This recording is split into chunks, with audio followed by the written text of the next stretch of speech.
Ye, who wields the dark power, is probably angry like a bird.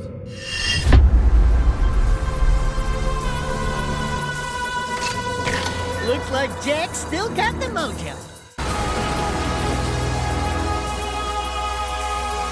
The last rift gate has been opened.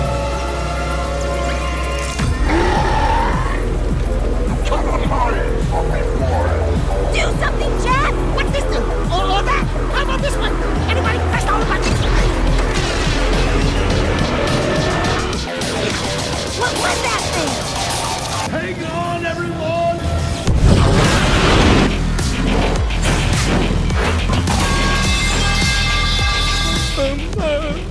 We've been waiting for you. Don't worry, Jack. I'll save you before you know it. Hey you! You probably clicked on this video because of the absolutely amazing title I gave it. But what if I told you that Jak 2 doesn't just mock GTA 6, but mocks also all of these games too? Let me explain. This is Jak. Remember him from the first game? Feel old yet? Well, currently he's held in a war prison and tortured constantly for no reason at all, which is basically like working in gastronomy. Fucking donkey! The Baron is pumping Jak full of copium to fight the haters, who threatened to cancel the city. Oh yeah, and do you remember that Jak was mute in the first game? Let's hear Baby's first words. Say something! Just this once! Now, I'm really mad. Lovely. Anyway, Dexter frees us and we fight our way to the outside. The coolest part is where you're being shot at through the floor.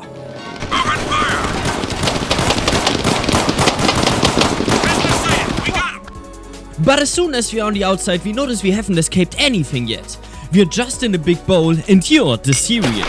On the street it looks like wonderful Frankfurt main station Germany. We encounter Sassy Baka, Ankh and Short Person. I want information. Where the hell am I?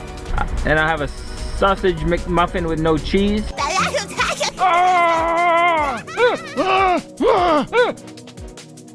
Save me! You don't know the way. Do you know the way? You need to have Ebola to know the way. 3, 2, 21. fight! Oh no! The Baron Schooner gang came to game and Jak. Jak's fear for the loss of his American freedom spirit triggered his PTSD and resulted in a copium overdose, leading him to enter the cope mode.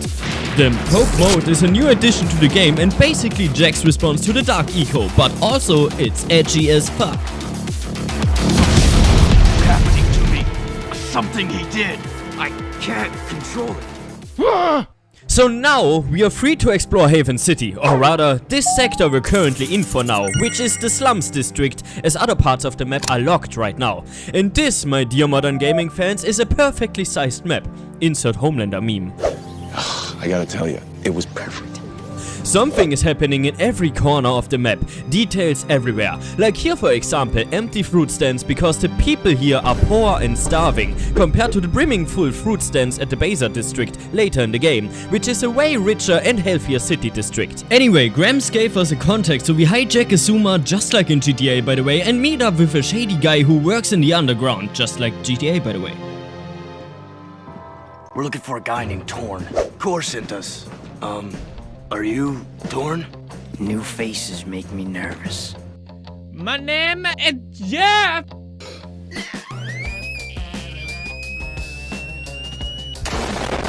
Words. He basically sent us on a test mission to capture a flag. And if we capture the flag successfully, we are in the team. To get the flag though, we have to enter the Dead City, which is outside of the walls of Haven City and has been lost to the metalheads. Here, we just have to climb the tower. Look at the details by the way. And well, capture the flag. Now take a moment and notice how every mission has its own cutscene. Most of them, 2 at that. And how many missions are there in the game? 83. And not one of those cutscenes feels empty. Yeah, if you'd want, you could watch the whole game like a movie. Yeah, I guess you guys are in. So back to Haven City, steal a goon mobile and hide in plain sight to keep it. Return to Torn and get your next mission. Being a big hero sure sure makes you thirsty. So the Baron shut off the water supply for the slums, hoping to dry out the underground. Our job is to travel to the pumping station and clear the pipes. Due to the pumping station being outside of the city walls, they are overrun by metalheads. Any metalhead you kill for the first time will drop their metal skull. You can trade in the metal skulls at our old friend the Oracle, not for power cells but for dark powers this time. The game continues with the next mission from Thorn. This time he needs us to raid the Baron's fortress. Oh no. The fortress is one of my favorite and most memorable missions in the game. There's just something so badass about outmaneuvering an AI-controlled death tank from its perspective.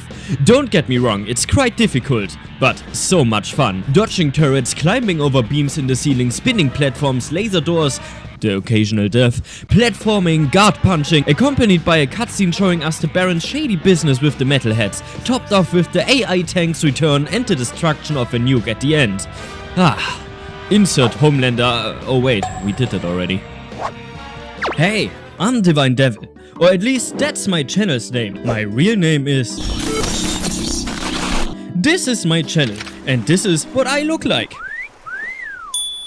I make heavily edited Let's Plays along with the occasional deep dive into video games. I also love getting my community involved. You can submit your ideas, images or requests, no matter how questionable. And I'll try to work them into my future videos. So if there's something you'd like to see in a video or you just want to collectively troll the world, come join the community and hop into my Discord. You won't regret it. Anyway, thanks for watching. Now, back to the video. One of our suppliers needs his payment delivered. A bag of eco ore. Take the Zoomer parked out back and drive it to the Hip Hog Heaven Saloon in Southtown. Time to visit the Hip Hog Heaven Saloon, a place I already hinted at in my first video I did about the series. The mission to there is pretty easy, you're basically just delivering a package without dying, obviously. On your way there you'll encounter a roadblock, but if you stay in the lower hover zone, who cares? Now we're entering the Haven district, but we're not here to play with the weird boats on the water. We're here to deliver a package to Crew. Let me handle this, Jack. Watch my finesse and style. Don't forget to ask. Everything's cool. Nobody panic. Hey, big guy. Your crew? Well, we shook the heat, and your shipment's in primo condition. That's good, eh? Because a cargo of rare eco ore is worth more than 10 of your lives. We did you a favor. Now it's your turn. Why is the Baron giving eco to metalheads? Questions like that could get a person killed, eh? Zig, Pierre Capitan here and his friend, Bonus. If you want to see what that baby can do, try the gun course outside.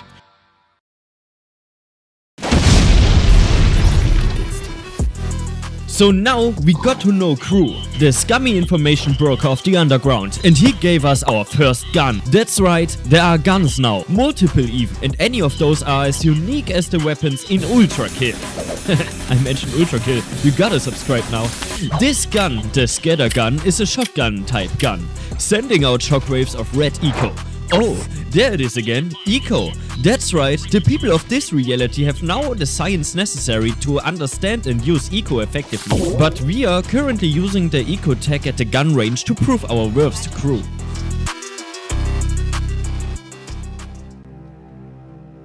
Now that we've proven our worth behind the trigger, we get to go on a hunting trip with Oni-chan. Solely because Crew wants a new trophy for his wall. In return, he promised to supply us with new toys now and then.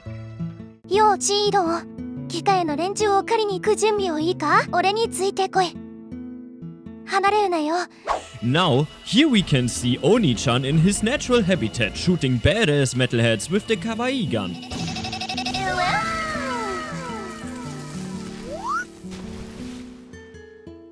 Make sure Oni-chan doesn't get cuddled to death by a bunch of yandere metalhead fangirls and repeat the process 2 more times to win Oni-chan's approval and Crew's interest.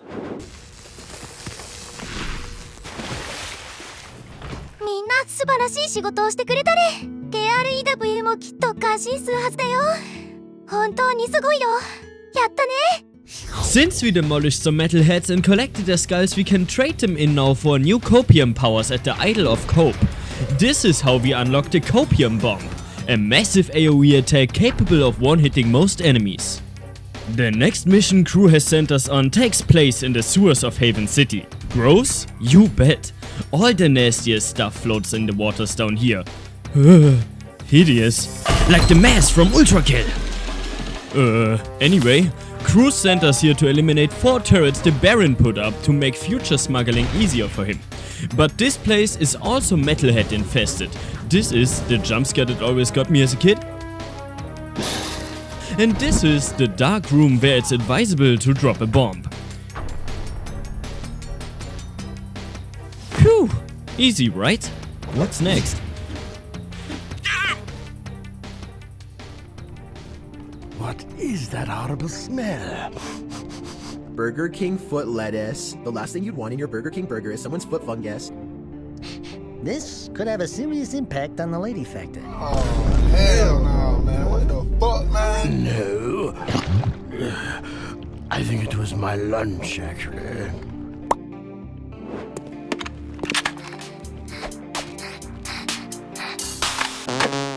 That's right! Our new gun is actually the Nerf Modulus and we just got the Yellow Eco attachment. Yellow Eco is known for its precision and, well, shooting, so it's only natural that this gun rocks. It even comes with its own combos. If you kick your first target and shoot right after, you'll automatically lock onto the next target and release a salve of fire. Or you could jump in the air, spin and press the trigger to turn into a helicopter of death. This reminds me of the Death Blimp tornado bug from Battlefield. But now it's time to qualify for a race. What? I told you Jack mocks racing games. Well, maybe not with this game, but wait until we're talking about Jak X. Anyway, we have not about, but exactly 3 minutes time to reach the Haven City Stadium to prove we are professional racists. I already made that joke in the previous video, didn't I? Well, it's not like anyone would know, cause nobody fucking watched it. Please go watch it. But the stadium district is right over here. By now, we've got about 50% of the whole map unlocked. And now that we're here in time, we just gotta park our vehicle gently. That works too, I guess. Hello? Crew said someone was looking for a race driver? I'm busy right now. You must be Crew's new errand boys. Look, I don't mean to be rude. You did get here fast. But I'm not interested in any new drivers right now. And I've got work to do. Is there anything we can do? No! I'm working on a secret vehicle project. Okay, sorry. Listen, if you think you've got the guts to race in this town, try taking my prototype jet board out on the stadium course. Beat the stadium challenge and maybe I'll consider you for my team.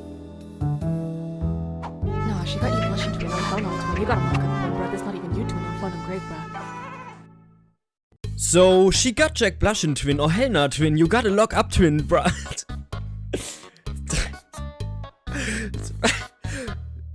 So she got Jack Blushin Twin or Helena Twin, you gotta lock up Twin, bruh. That's not even like Jack Twin on Summer's grave, bruh. But it's low-key, high-key, kind of worth it for the jetboard though, Twin, bruh.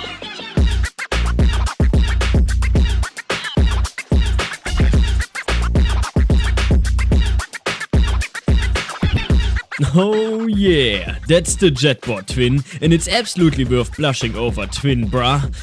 Okay, I gotta stop.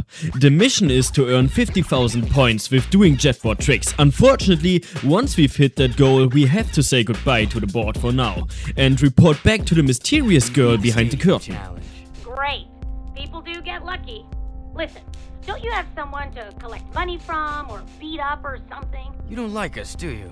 You work for that slimeball crew. What's not to like? Looks like you've won a few races. Isn't it true the city champion gets to tour the palace? Yeah? Why? Could you get me into the palace? A friendly visit, I gather. Yeah, I'm a real fan of the Baron. Okay, I'll help you out if you stop bothering me. I saw an old maintenance elevator at the base of one of the palace support towers. That old lift might take you up to the palace if you can find a way to turn on the elevator's power. So we have to get into the Baron's palace, apparently by finding a way to power an old elevator which could take us up there. So we could spend our day torturing our brains to figure it out, or we could return back to Crew to hopefully earn ourselves some more fun gadgets. Hi, Sugar Plum. You new here? Well, what you got that's hot? And wait, I've seen you before. You're with the Underground. Shh! I sound like a 14-year-old, but my boobs are huge! I may be able to get my hands on a few of Crew's secrets. Ooh, I love undercover work, baby. But two can work better than one. Let me help you out. Wow, there sure are a lot of bottles back here. Woo! Ooh, that goes down. Oh boy. Gee, I suppose that's real gold in here. How about this purple stuff?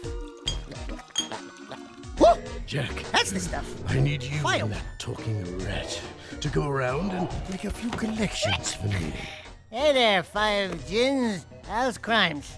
What's his problem, eh? Nothing. I'm just fine. Mind your own business. In this mission we have to collect some cash for Crew with a time limit. And yes, we do actually get a gadget reward for this, a rate of fire upgrade for our gun. Now Crew doesn't have any immediate missions for us left, so we land another hover car without the intention to return it or asking for consent and fly back to our roots, back to Torn. One of the Baron's mining operations is under attack by the metalheads. That's not our problem. The fuck you say to me, you little shit? Do not bully people. You kiss your mother with that mouth? Nope. Find the warp gate at the power station and use it to travel to the strip mine so you can rescue Vin's pathetic hide. Hey, Tattooed Wonder, how come we get all the crappy missions? Fair enough. So yeah, you heard Torn. He's currently throwing a tantrum because some brilliant scientist named Vin is in a bit of a pickle right now and we're supposed to get him out of there. So we hurry to the warp gate to the rescue. We come out on the other side at the mining station, a place where players who already finished the game like to come back occasionally to practice their jetbot tricks. And in general, I quite like this place because of its aesthetics, I guess. It's a desolate place outside the city's walls, overrun by swarms of metalheads, large dark eco puddles cover the floor and there are even metalhead eggs around. Despite all that, the machinery is still actively working. Money, I guess. See, I'm talking a lot here, but that's just to fill the silence and show you some gameplay until we come by Vin's barricade. Stay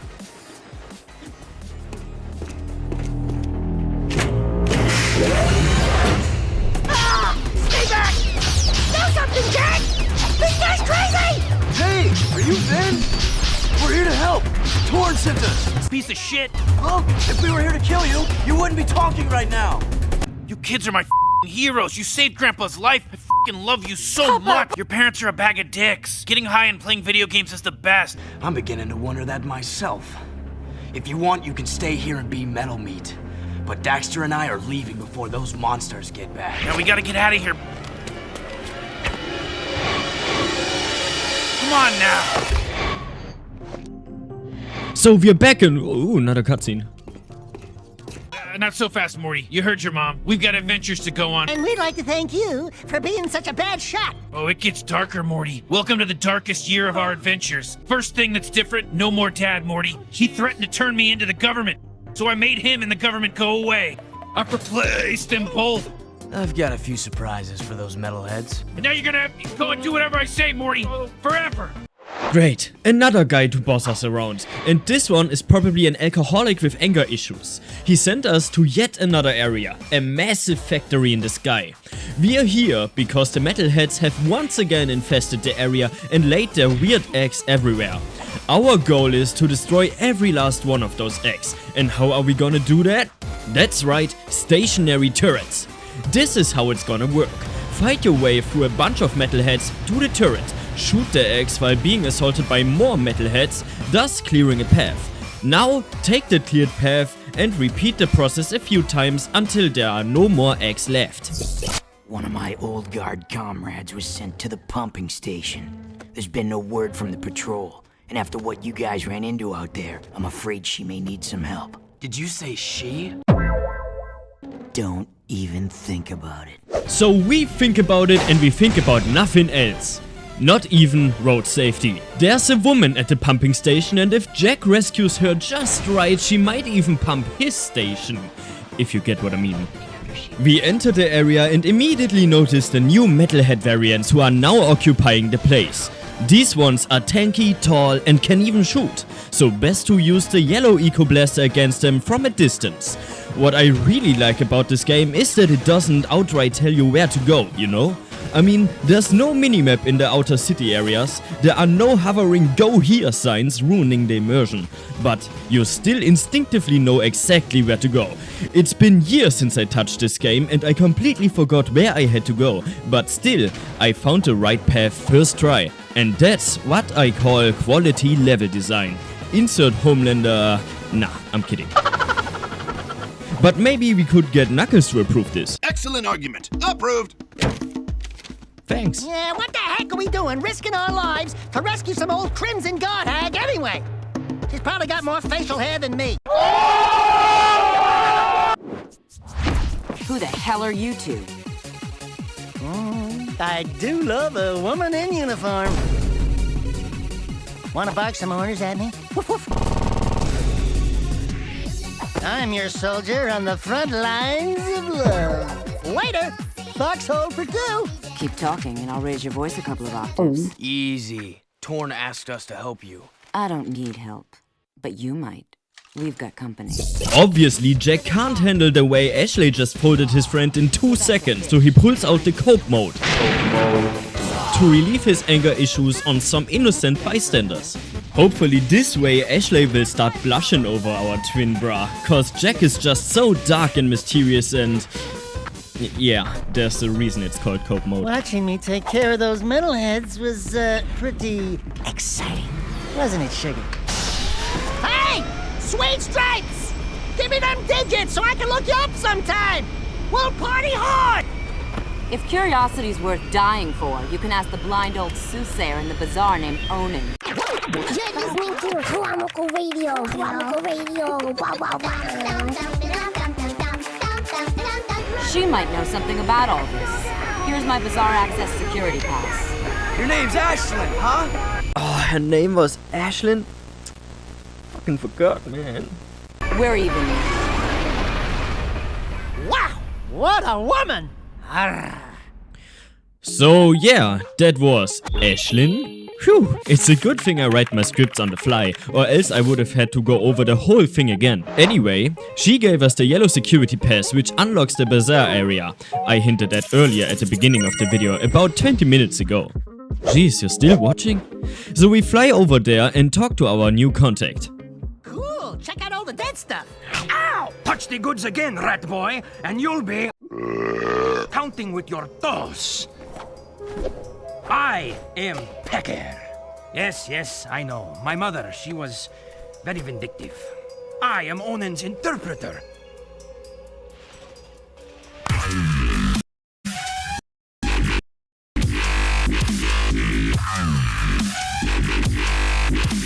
But we've never met before. Ow! Ow! Let me try.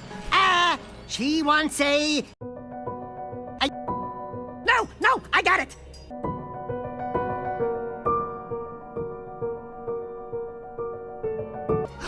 Oh! I know! She's got a... Close! But no! Onan says...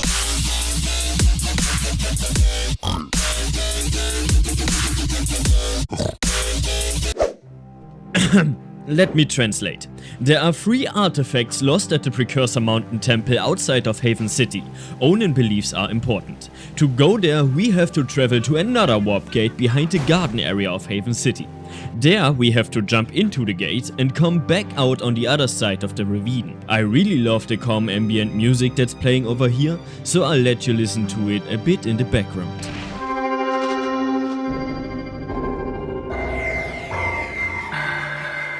This right here is the Baron's massive palace in the middle of the city.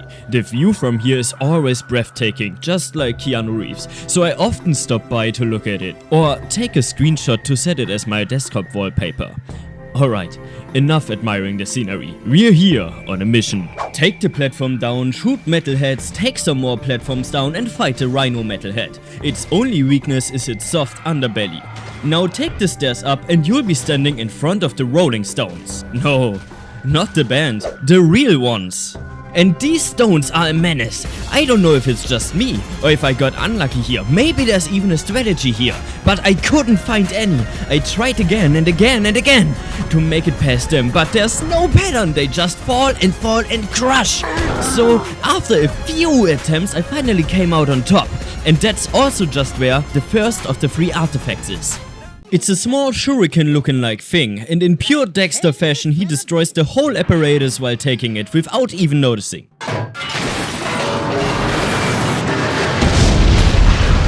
No one will ever know we were here. So on to the next artifact. Take a platform back to the intersection and take a different path down. Past the beautiful waterfall to another dreadful metalhead rhino. Up the stairs, across floating platforms, another metalhead ambush. More stairs, another ambush, and you're here. You may now collect the precursor lens artifact. Something's cooking. Kinda smells like burnt Datzel?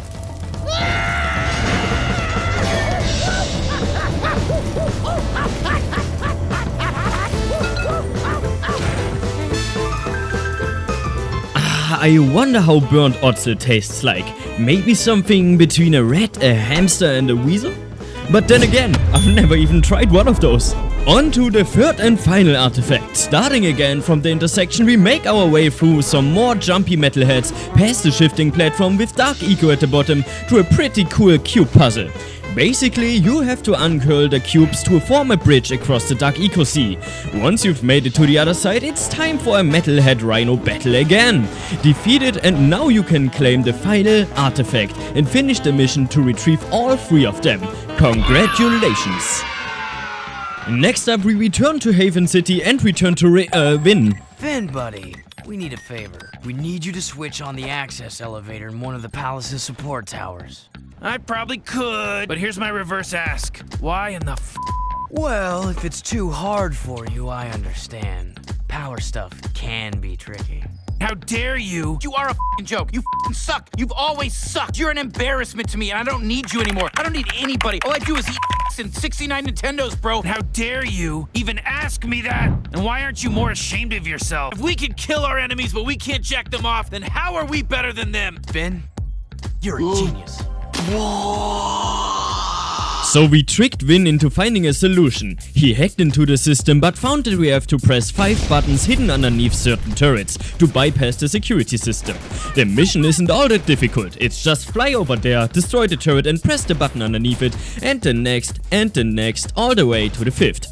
Alright, every turret is destroyed, every button pressed. The elevator to the palace should be open now. But before we go there, we might want to prepare ourselves with some new copium powers at the Idol of Cope. This time we learn the Spiral of Delusion, which also one-shots just like the copium bomb, so yeah, but now we take the elevator up to the power wire that's connected to the palace. It's got heavy security measurements, namely rotating spikes, exposed wiring, electric human swatters, collapsing platforms, and even more turrets! But with just a little skill we made it across. And what's the first thing you're gonna do when invading a home? That's right, stalk the people inside. I will have more eco by week's end. We'll transport it directly to your nest as promised.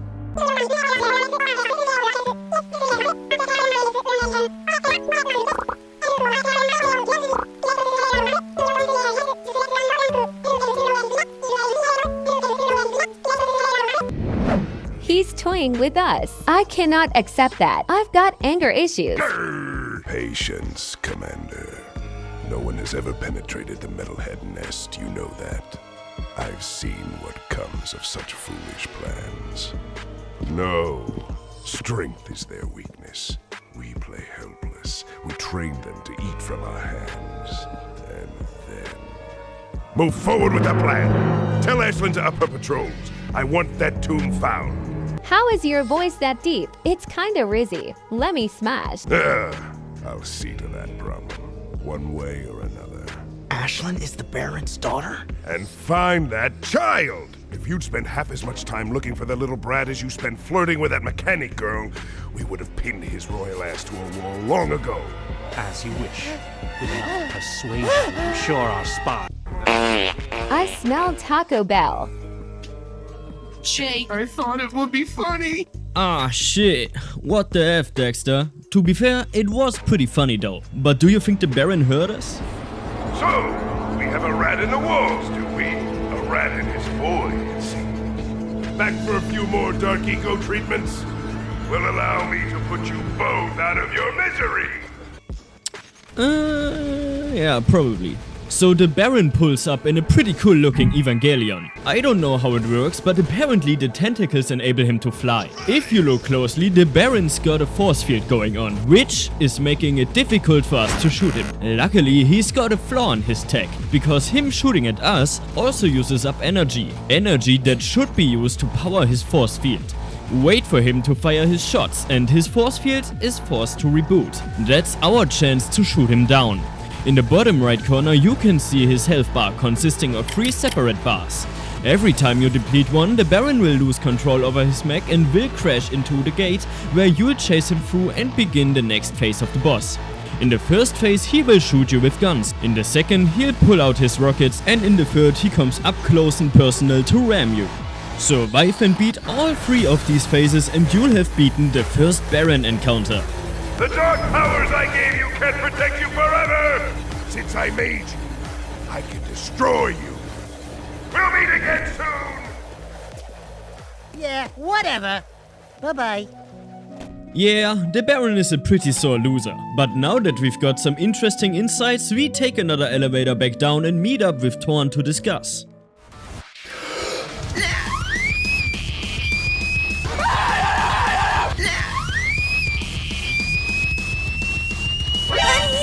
My dog stepped on a bee. I am the one who knocks. I'm gay.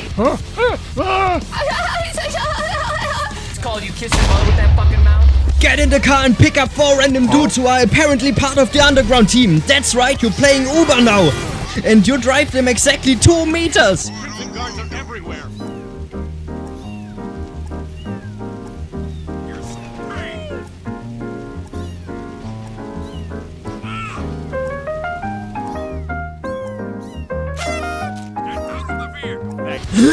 This is probably the dumbest mission in the game, but you still have to do it 3 more times. Why is this mission in the game? I do not understand, or do I know why or care? Because it's just as quickly over as it began. Okay, thanks. Good luck.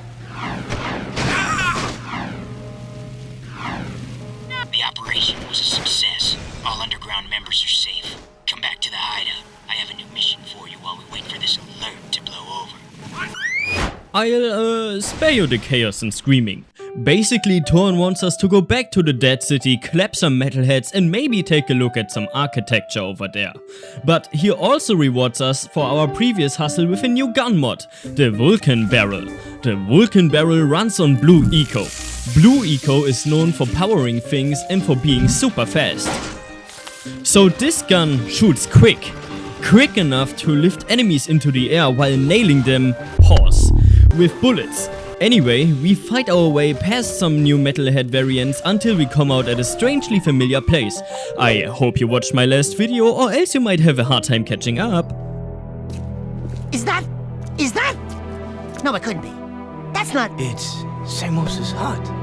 But what? How? When? Where? Why? We're in the future, Dax.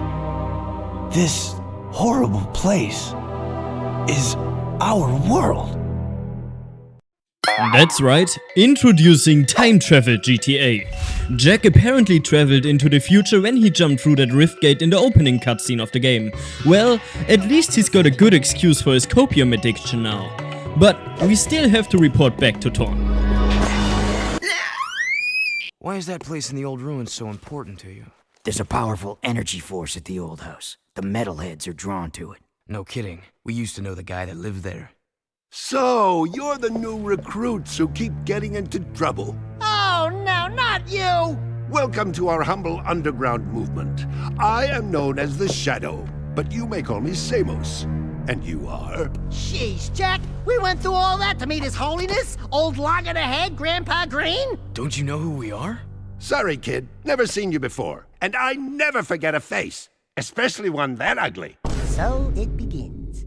Right now, I need you to go to Haven Forest and root out a few metalheads. That forest is my source of power, but I can't protect it much longer. Chase down and destroy all the metalhead scouts you find there.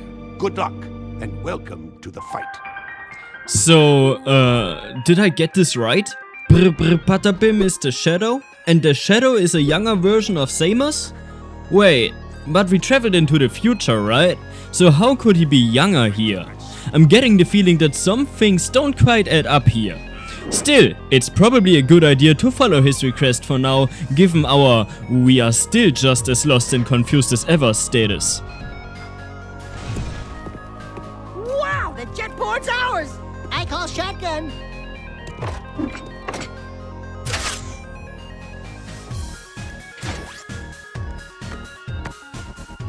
Hey yeah, the jetboard is ours now. Good thing, because we absolutely need it for what's to come. What's to come are Forest Ground Dragon metalheads. Long name / description, I know.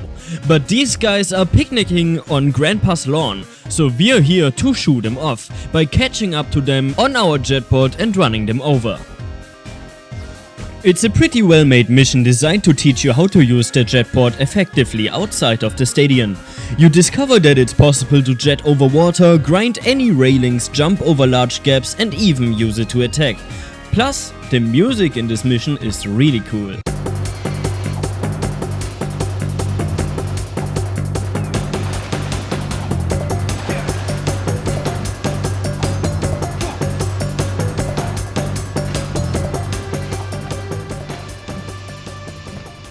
Anyhow, once we've slayed all the dragons and returned to the city, we now have the option to either investigate a new symbol on the minimap or return to Torn. However, the decision is made for us, as Crew simply calls us. He's telling us that there are bombs in the sea and he wants us to get rid of them, as it's bad for his smuggler business. Well, good thing we just learned the jetboard can jet over water, so that's what we'll do. There are 15 switches on the water, each of them marked on the minimap and surrounded by actual bombs. It's a Michael Bay obstacle course with a sprinkle of Tony Hawk, if you will. And you'll have exactly 2 minutes and 15 seconds to absolve it. Good luck. You don't know the way. Baron sent his goons to harass me as usual, eh? Health violations, back taxes. Everyone wants a piece of me. Oh, man. Lucky for you, there's plenty to go around. Shots fired! Shots fired! Anyway, I have another job for you. An associate of mine, Bruta, works with me in the forced labor trade. You mean slave trade? I prefer freedom challenged. Lurkers are the city's low-class labor. So the lurkers from the first game are back, and they found a believable place in this universe. That's pretty cool. Naughty Dog put in effort sculpting the Jackverse. So yeah, like Crew already said, lurkers are freedom challenged low budget workers now, and currently the government is working on shipping them back to Mexico. This is a joke, I do not support racism in any form. If you don't agree with my humor, that's totally fine, but please don't leave death threats in my comment section, thank you. But no, we want our freedom challenged workers right here working for the underground for scraps and bones. So, we take a hover car and break them out of their cages before they get transported. Bring them back to Bruta and help them escape from the eyes of the government there.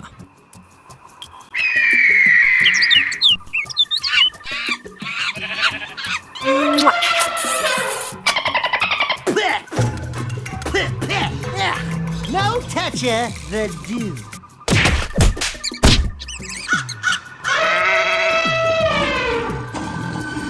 So this time we have the free will to choose wherever we wanna go to between these three symbols.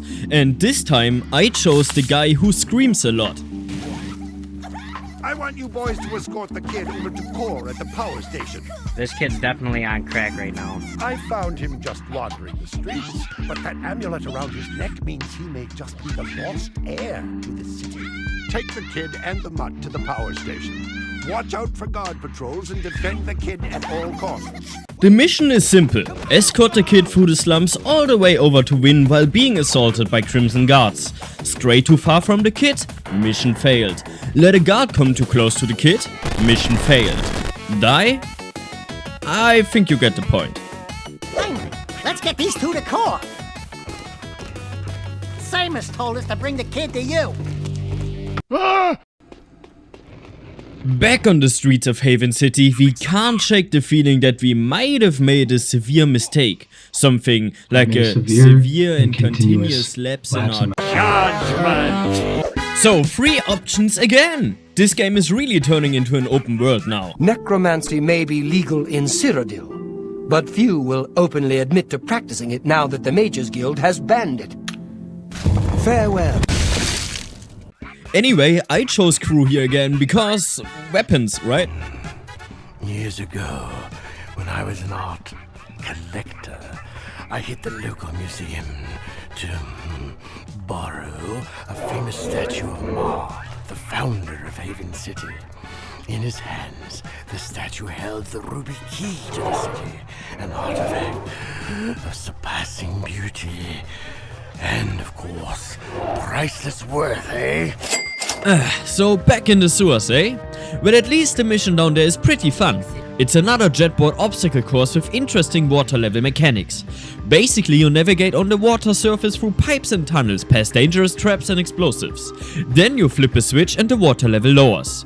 What's cool about this is that you'll now have to take the same way back, but everything has changed now that the water level is lower. So avoid the water mines, the weird spinning poles which I imagine are used to make the water flow down here. I don't know how this works, I ain't no plumber. Jump over ramps and turn more wharfs until you arrive at the statue of Mar.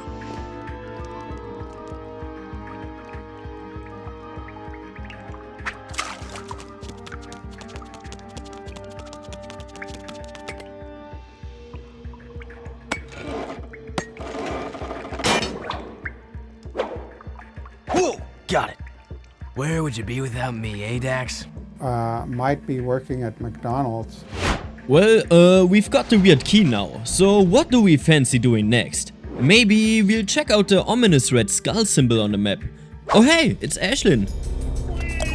How's it riding in the hood, Red? Do you know the Out way? of the area. This is Crimson Guard business. One of Vin's eco-tankers is coming in from the wasteland, but the clearance transmission sounded fishy. The driver was scared. We're going to check it out, just in case. How can we help? I've got it here. You are not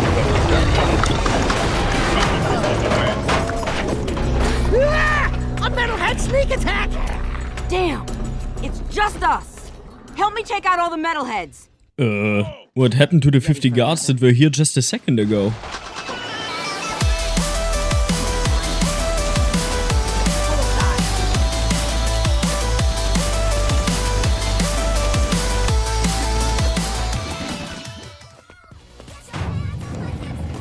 We got them all!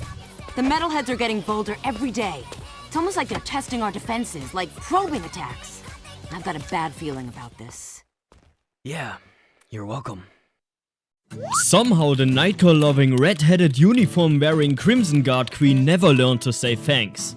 Well, maybe we'll just have to try with Plan B. We destroyed Crew's cargo. Great! I'll send you a medal. Now, if you don't mind, I'm on a deadline, so... Shut up! Are you always this difficult? Let me handle this, Jack. Listen, lady. Shut up! Whoa! And we can outrace anybody in this city. Wait, that voice. Now, there's just 2 things you need to know. 1, we don't want to join your stinking race team. And 2, you just lost a date with Orange Lightning. Let's go, Jack.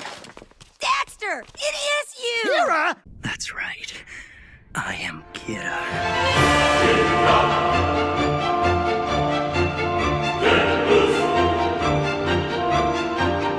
I've calculated the time displacement, and I found your father. Well, sort of. You need to go see him. And I need to get to the Baron. You could try to win the Class 1 Racing Championship. The winner of that big race always gets to meet the Baron in the palace. I guess we're going racing now. Racing in Jak was always fun. No matter if it's Jak and Daxter the Precursor Legacy versus the Lurkers in the canyons, Jak 2, Jak 3 or Jak X. But this is probably the first real race in the entire series. We're driving the Formula 1 version of a Zuma through the hover racetrack in the Haven City Stadium. This, however, is only just the qualifier race for the real big race that'll win us a visit in the Baron's Palace. You will have to come out as the first place of 5 rounds in total. And just like Mario Kart, there are cool little shortcuts you can take, with the difference that you'll die if you make a mistake here.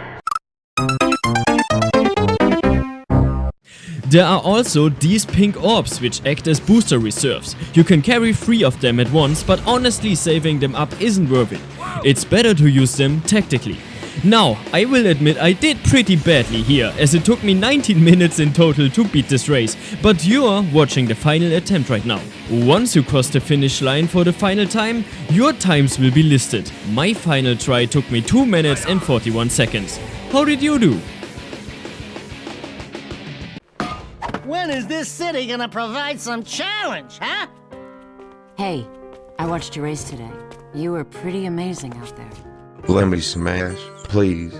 Kira, this is Ashlyn. She's just... Everyone knows who she is. And Kira's, A friend.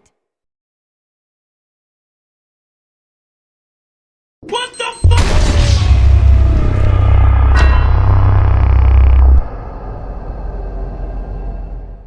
A very good friend.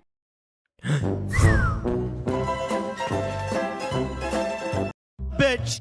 Woo, she's a Betty! And she likes you, Jak! Not that I can account for her tastes. I bet you'd love to pin some medals on her chest, huh? What? What'd I say? What did you say, Jak? Somehow Bra avoided a generational fumble only to get backstabbed by his Somehow Bra avoided a generational fumble only to get backstabbed by his twin Bra. So the only responsible thing to do is to visit the bar and drink the pain away. Luckily, we know just the place. So there I was, toe-to-toe with 5 of the nastiest metalheads you ever saw. Slime oozing from monstrous jaws, teeth sharper than daggers. Slowly, all 10 of them surround me. But do I surrender? No! I summon my highly trained killer instincts and pounce! And when the dust cleared, there were 20 less metalheads in the world. Oh, Daxter. I just want to suck your dick. Yeah, I know. Scratch me there. ダクスターすごいどこし行くも君みたいにかっこよくなりたいでもヘイブンファーストにおすすめとヘドネオバカともバリうんだけど怖くて戦えないんだ先輩そいつはなんとかしてくれない I just wanted a drink, but now I have to travel back to the forest to exterminate some invisible metalheads. Wow, that's just great. You may ask yourself, how am I supposed to shoot what I can see? Well, this is how. You can get an idea where they are by tracking their shots back to them. Or you could see the air slightly warping around them. Or sometimes you can see their ghostly eyes flash. Those are all viable tactics. Now you know how it works. Go kill 30 of them. And yes, this mission could be over really quick, or you'll be stuck looking for the one metalhead you overlooked for half an hour.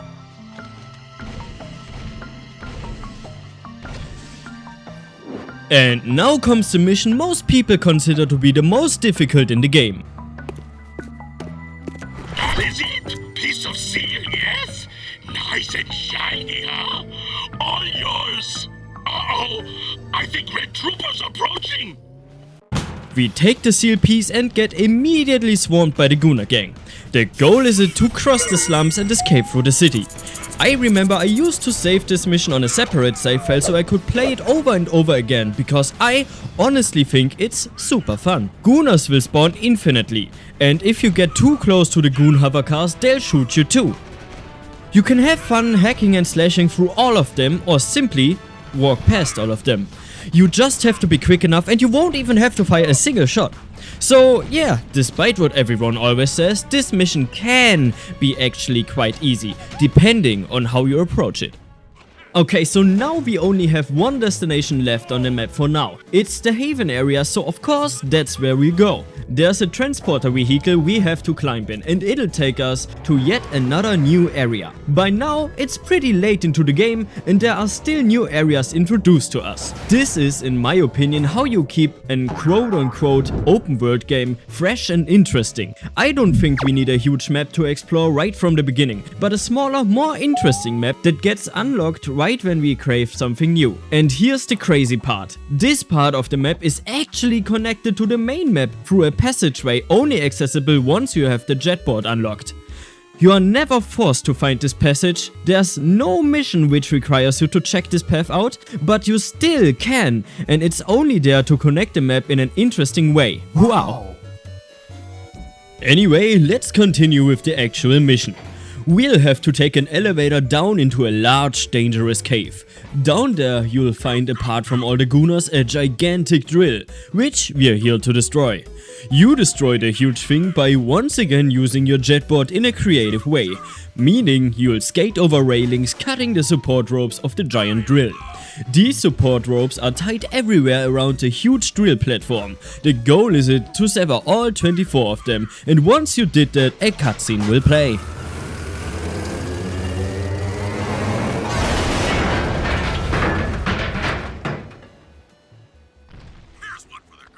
Now it's time to once again head back to Haven City by taking the transporter. Now this time, it's time for another fun time with Vin time again. So we hijack a Hellcat cruiser, which is by the way the name of the big armed vehicle, drive it to Scraps and meet Vin in his Tower of Science. Aloha means hello and goodbye in Hawaii, but aloha means has nothing to do with this room. What are you talking about? Let's make this one simple. Just try to hit some three-pointers. Let's say you have to hit 5 three-pointers in 5 minutes or the whole planet will get blown up.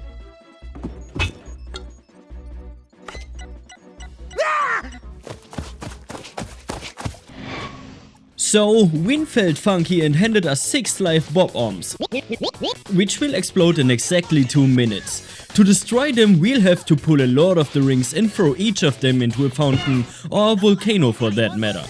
And this mission right here is another one of my favorites.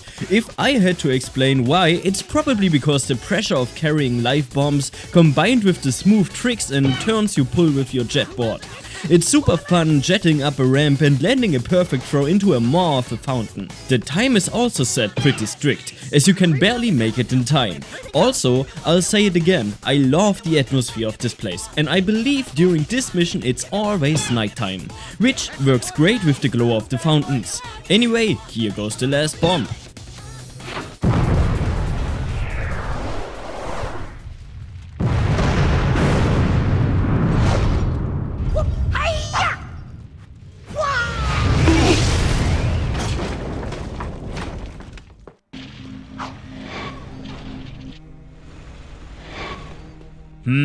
Somehow those weren't enough explosions for me. So how about we blow up a massive flagship of the Baron along with some flying goons with another turret mounted on a railway? Because yes, that's exactly what's going to happen now. See, the Baron is expecting a new eco delivery from this big tanker ship, and we don't want that to happen. So we shoot it down. The whole thing works like this. You'll be swarmed by a set amount of gooners in flying goon suits who will try to shoot you down. Once you've turned the gooners into goners, the gate will let you pass through and the next phase will begin where you'll be shot by the ship's board cannons. But don't worry, you can destroy those too. Destroy all of them and you'll sink the whole damn ship, which will probably murder a bunch of people as it crashes to the ground, possibly hitting a settlement, but hey, that's not our problem. Once we're back in Haven City, a quick look at the minimap tells us it's time to pay Onan another visit at his tent. The Bird Brain and I were just talking about you, Jack. Onan is very proud of what you did. What I did? What you did, what you'll do, it's all the same. Will you stop with the deja voodoo stuff? It's creepy! Onan says...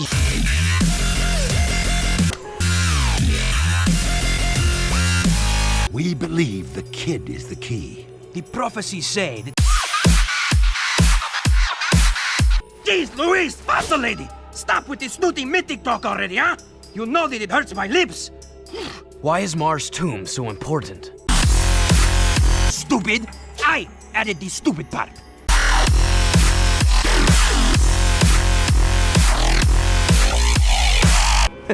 I just love saying that last part. The Baron wants the Precursor Stone for himself to rule the world. But he is playing with forces he does not understand. Okay, Pecker. So how do I get this Precursor Stone? First, you must go to the dig and find the Lurker Totem. Onan and I have learned that a piece to the seal of Mar is contained within its ancient carvings. You must find all 3 pieces of the seal to open Mar's gate into the canyon. So, in case you somehow didn't catch that, there's a stone named the Precursor Stone which holds immense powers in Mars' tomb. And we absolutely have to retrieve the stone before it falls into the wrong hands. To enter Mars' tomb, we have to activate a contraption in the No Man's Canyon. But to activate the contraption, we need to gather all 3 seal pieces. Onan believes we might find them at the dig site we just came from, which for some reason he couldn't tell us earlier. So yeah, back into the transporter at the Haven district and over to the dig site. So once we're here again, we take the same elevator down, enter through the same cave and I had this place differently in memory. Now it seems to be overrun by metalheads, which might or might not be entirely our fault, and it seems there's now a giant parkour here. This area really feels like it's straight from Jak 1 again, but with the addition of metalheads and guns. There are spike traps, rotating spike traps, tight jumps, collapsing platforms, lava, enemies, moving swinging poles, and much, much more. In this section we have to find 5 switches we have to press in order to progress. And once that's done, it's more lava, more metalheads and more jumps, until you arrive at an even bigger scaffolding parkour. And here, timing is key. Jump too late or go too early and you'll be thrown into the pit with relentless spawning scorpion metalheads. If you prefer Jak and Daxter the Precursor Legacy over Jak 2, then I can probably guarantee this is your favorite mission in the game. Anyway, once you've reached the end of the parkour, it's time to collect the seal piece from the totem. I'm on it. Wait a minute. I think this time you should go get the thing. Looks dodgy up there! Don't hurt yourself, Jak! It's a curse, isn't it? You know, well, probably, because I already told you, but I'm writing the script live as I edit this video. So sometimes I don't even feel the need to edit the cutscenes, because they're perfectly good on their own. It's apparent how much love, humor and finesse they put into each and every little cutscene. So yeah, and because it's my video and I can do whatever the heck I want with it, I'll go on a little quote-unquote rant about other YouTubers now. Well, rant is probably the wrong word to use here, it's more like a question in general, but buzzwords work really well to grab attention. Anyway, my question is, why don't more YouTubers write their scripts live? I think it brings you as a YouTuber much more closer to the thing you're describing and to your audience. Like I can just talk to you right now, cause I feel like it. And of course I wanna be close with my audience, right? I'm making content because I wanna show you something cool I made and I'm proud of, on top of promoting my favorite games, so why not engage from time to time? I love reading your guys' comments and see you guys like my videos. It's so validating to see people like what I do, and it's honestly the fuel that keeps me going. So thank you so much for watching my silly videos. And I think I'm stretching it right now, but if you want to be part of those videos, please join the Discord. Okay, now back to Torn. The Baron's coming down pretty hard. Whatever you've been doing, you've really upset him. I'm just getting started. He's brought in new Crimson Guard Hellcat cruisers, making the streets dangerous for the underground. We've already lost 5 men this week. Your men should be able to take care of themselves. But I wouldn't mind taking out a few cruisers if that's what you're getting at. Never part of a bigger cause, eh, Jak? Fine. I'll take your help any way I can get it. Bring down all 5 Hellcat cruisers. That should send the Baron. 5 Hellcat cruisers coming right down after we pull a quick Homelander.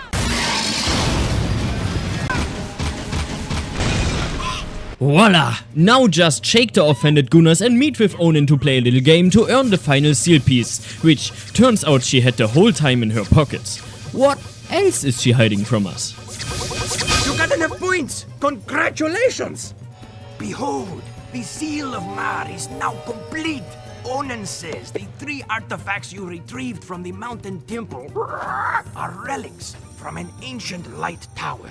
Old songs tell how this light tower once shined down on the actual site of Mar's tomb. I sing one of these songs for you. From the mists of... Whoa there, Iron Mars. Was that the bite of 87? What? My whole world is turned upside down. That doesn't make any sense. Just tell us what we need to do. Okay, so we need to travel back into the forest, use the seal to open up a new path and unlock the No Man's Canyon. Here you can see the only blooming flowers in the whole game, by the way, and they're grey. But other than that, there's the contraption here I talked about earlier, and we use it to open Mar's tomb.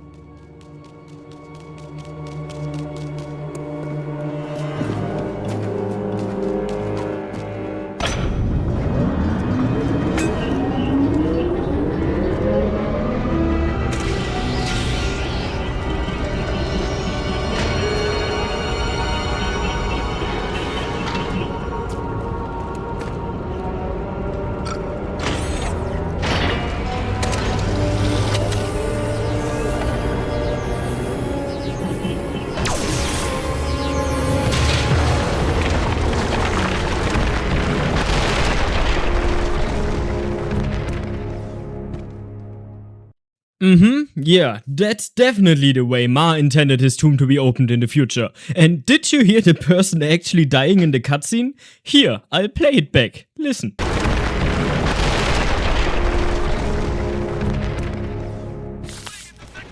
It's pretty funny, but now we have to get back to the tomb we just opened. And its symbol on the map is actually a skull. Ooh, scary.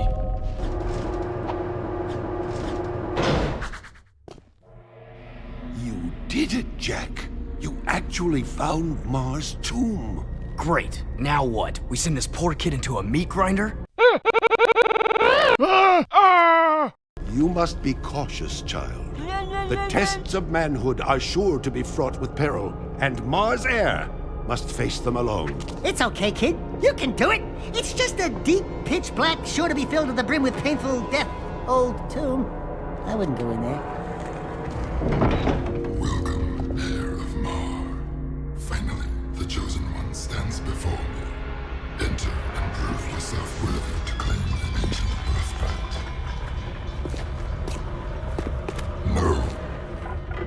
This child is too young to face the tests. What? Do something, Jack! Jack, remember the sure to be filled to the brim with painful death part?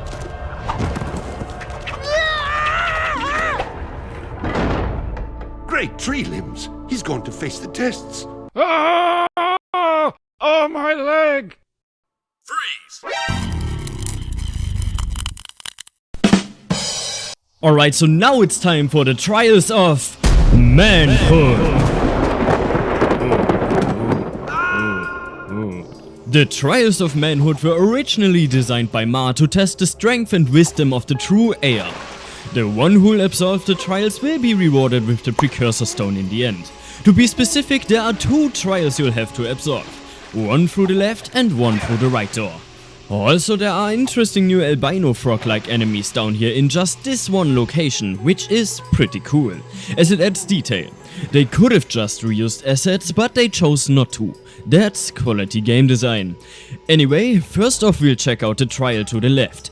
Spiders are crawling in these corridors and a large room with a basin of dark eco waits around the corner. This is, as you might suspect, a jump and run trial.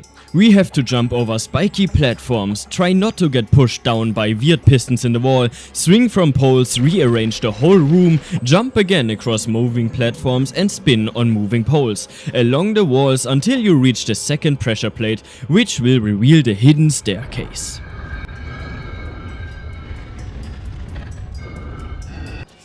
Down the staircase are more spiders, which was to be suspected and the most obvious looking trap ever designed. For a trial to test wisdom, it's surprising that Jack didn't see this coming.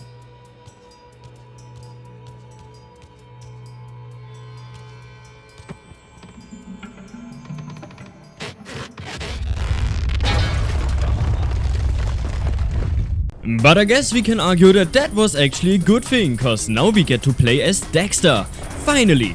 So now we're playing the Jak and Daxter version of Crash Bandicoot. Yeah! Running from a giant rolling ball Indiana Jones style, mixed with jump'n'runs. Well, that was pretty easy, wasn't it? Glad it's over now and wow! Oh god, what's that thing? Time to run again, faster this time, as we're being chased by an arachnoid the size of an average human mother.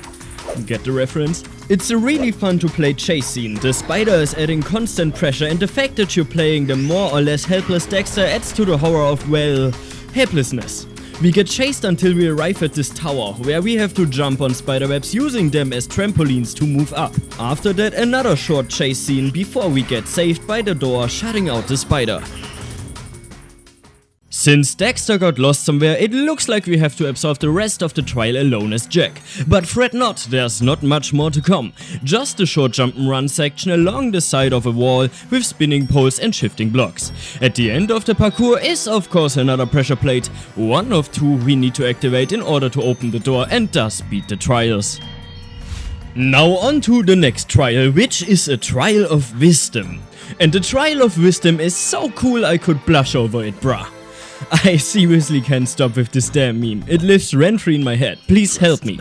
Anyway, first part of the trial will be a room of bugs, 3 of which will have a red symbol on their belly, and you will have to keep track of them and punch them to open the door. It's a really creative and cool idea, but bruh, I have difficulty seeing the color red, so this is my personal hell.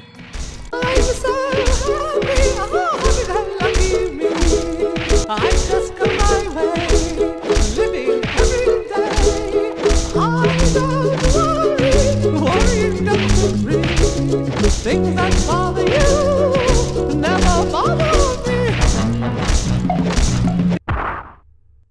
me. Next up, we'll have to swim through a canal, but the surface of the water will get electrocuted periodically, and it does so faster than you can swim through it. So in order to avoid being Kentucky Fried Chickened, you'll have to dive and hold your breath until it's over.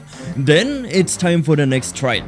It's actually very similar to the color-coded bridges in Jak 1, but this time the tiles indicate where you have to jump by flashing and playing a note. Not that difficult, but pretty fun. Between you and the next trial is another electrocuting canal, but on the other side you'll find tombstones. Music playing tombstones, and you'll have to match them together like a game of memory but with sounds. After you match them, it'll be done, and you can activate the final laser to open the big door and collect your reward.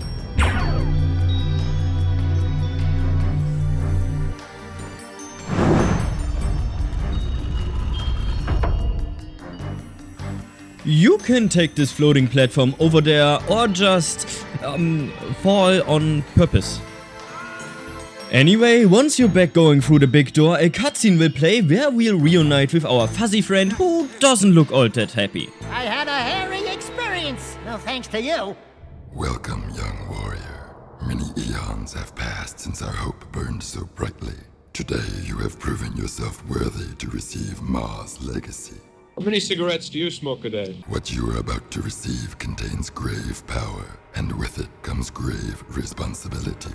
Eons ago, the Precursors waged a terrible war with the Horoquan, those dark creatures you refer to as Metalheads. Driven by their dark leader, the Metalhead Legions destroyed our great civilization, and now they swarm the universe unopposed, looking for the last relics of our power. Mar tried to hide the Precursor Stone in this tomb to protect it from them. It is our last hope, and you were chosen to keep that hope alive. I think you got me confused with someone else. I just want the stone. Oh, the edge is so sharp I could cut something with it. It is time to fulfill your destiny. Behold. Wow! Let's get the goods. brought me right to the stone. Your pitiful underground friends were no match for my guards above. Now I will gain the power I need to crush my enemies. And after claiming the stone, I'll begin with you. Abomination. The Precursor Stone was not meant for you.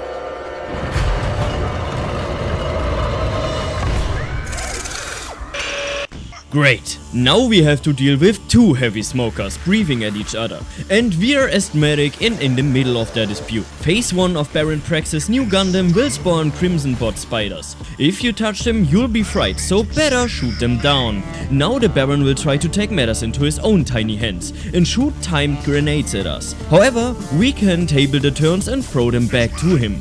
This is actually quite tricky as you can't exactly aim where you punch them, but it's possible. Phase 2 will just be like the first one, but the Baron will join the fun with his machine guns this time. But as long as you're standing behind the pillar, you'll be fine. Be careful though, as the pillars can collapse too. Wait for the grenade phase and repeat your actions. The last phase will be a 1v1, but the Baron will also destroy the ancient architecture now. This time you'll have to hit the grenades on him while he's flying around in his mech.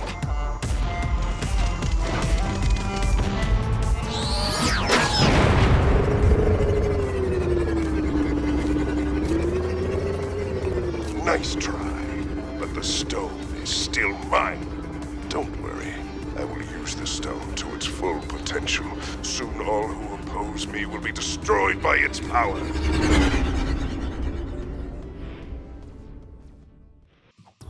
Okay, the Baron's got the Precursor Stone now.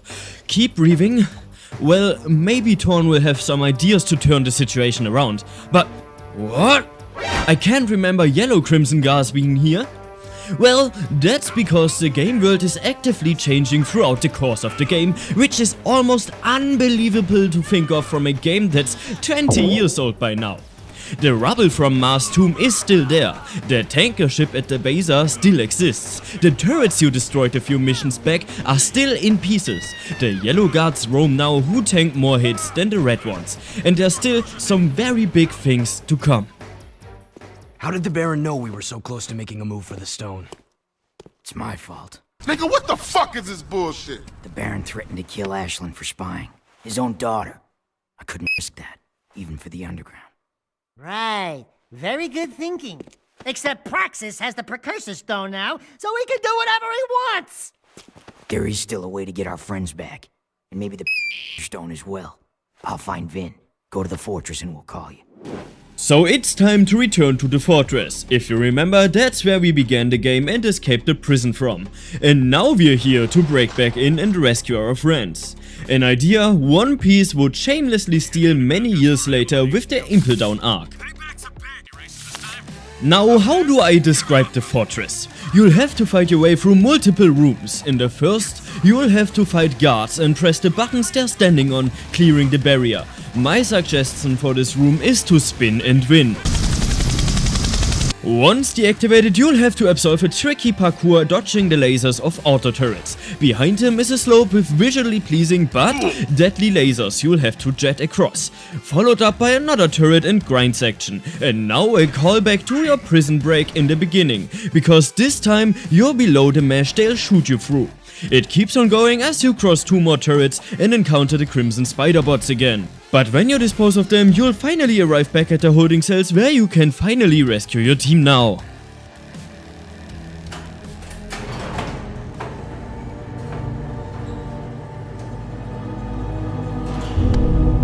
Hey there, sweetheart! The metal saved the day! Oh, and I let Jack tag along too. Oh, my little hero! Samos, are you alright? What took you so long? I added 6 rings to my trunk waiting for you two to get me out of here. Great yakkow horns! What happened to you, Jack? Puberty. Wait a minute! You're you! I mean the other you! I mean, you know what I mean. Yes, it appears I have an older time twin. Nah, she got you blushing twin. Great grass grubs! I can't believe what a cranky old log I become. 2 Samos the Sages. Ah, Jack, they're multiplying! We need to find the kid pronto.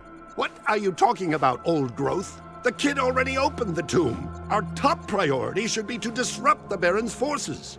Oh, look who thinks they've sprouted. If you were half as wise as I am, you'd know that the proper course of action is to find the kid. Listen, you old dried-up leaf. I run this outfit, and I say we go after the Baron's forces.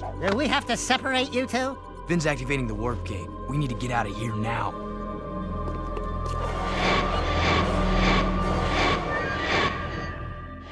Now I know you just saw the cutscene, but let's run it back because I want to talk about the sheer amount of details here.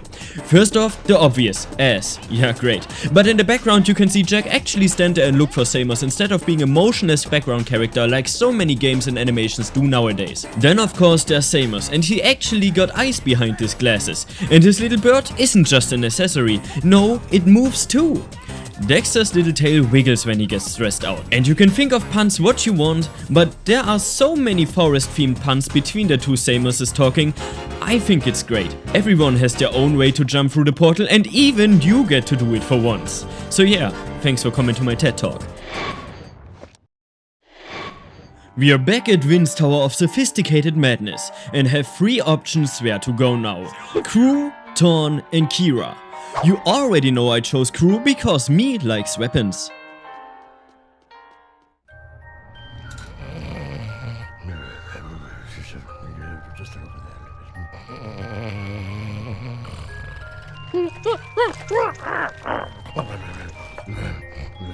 맨날 핫사스구에 옷을 조져 헛도 매무서 니시주요.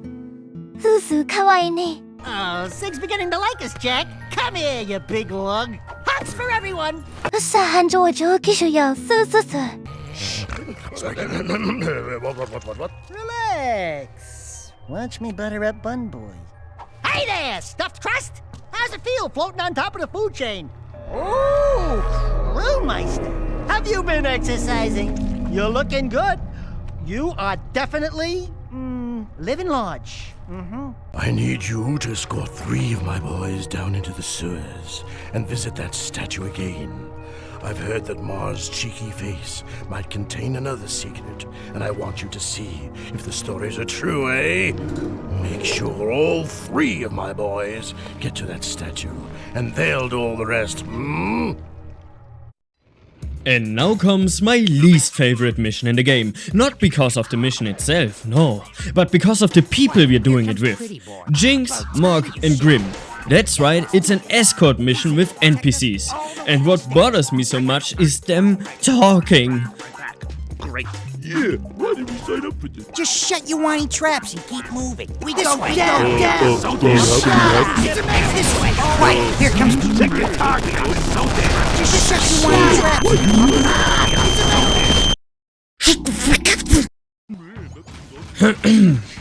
Anyway, once again we're in the sewers with a new variant of metalheads. These ones are spider-like and crawl on walls and shoot a constant blue laser which they slowly sweep across the floor. The way this mission works is overall pretty simple. You clear a room for them and they'll blow up a path. But anytime they place an explosive you gotta press your face into a wall and wait. The path is cleared after the explosion and it's time to advance. But there's an ambush, metalheads swarming from the front and from behind, forcing you to juggle back and forth to keep your team alive. The game cleverly uses the new enemies to not be just enemies but also obstacles, which you can see and appreciate right here. Next up you'll enter a bigger room, but in there is another surprise waiting for you. You hear that? Sounds like I got killed. Ah! The ceiling's crawling! Jack! Metalheads everywhere! It's a trap!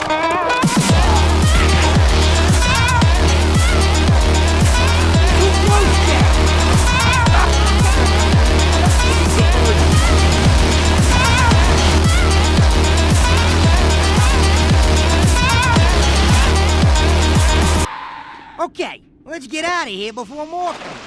The hardest part is already over now. All that's left to do is escort the boys the final few steps to the statue and let them do their thing. Pretty statue. Stand back, we're professionals. Alright, boys, let's blow this sucker sky high. Wait, who told you to...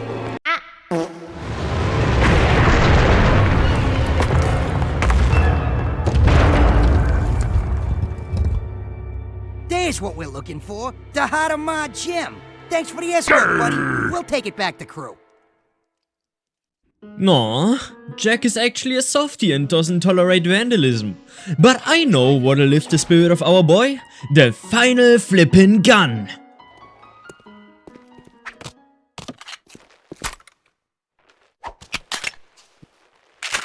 All right, our own Peacemaker. Now we're rocking. Woohoo! I love the Peacemaker, it's such a cool gun. First off, listen to the powerful sound it gives off when you charge it. And the shot? Oh, a powerful explosion blast of Dark Eco. Dark Eco is basically what channels Jack's copium mode, and now we have it in gun form. Isn't that damn awesome? The bullet itself is slightly homing and twirls through the air when shot. When it hits its target, it'll lash out like an angry disease and kill everything it touches. Awesome! Now let's go visit Kira and brag about our new toy. Oh wow, if it isn't Mr. Much Sex. I miss seeing your handsome face around here. Where's Kira? You want to know about Kira? Don't tell me you're a ladies' boy. I could change your mind if you'd let me. Jack right now is a little busy with Errol, so Dexter gotta take over and prove to everyone he's not just for show. This time the track has a cool pretzel-like shape and is a little more difficult than the last one. However, the shortcut is quite a bit more difficult as you have to line up and jump precisely to avoid crashing into these pillars and thus experiencing a quick and painful death. Alright, I don't know what else to say here since it's just another race, so enjoy the event.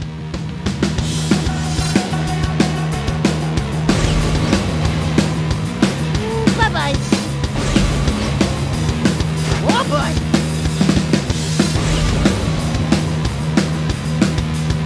Move it or lose it, buddy.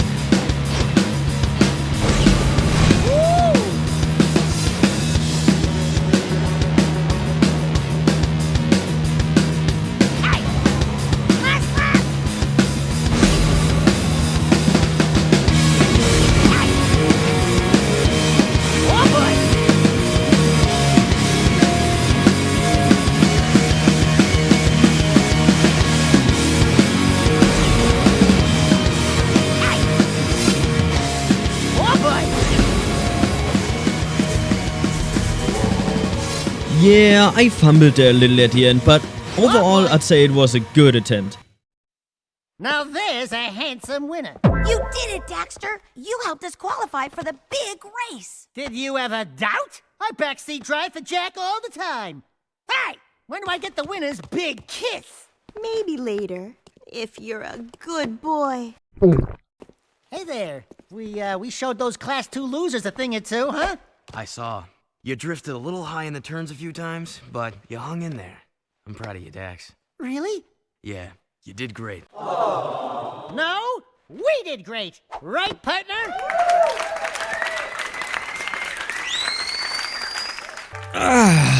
We got a good talk with Errol. Dexter did all the being a hero slash champion slash savior stuff. Jack's totally relaxed, but all good things will have to come to an end. And what more horrible way to end the vacation than by paying Torn another visit.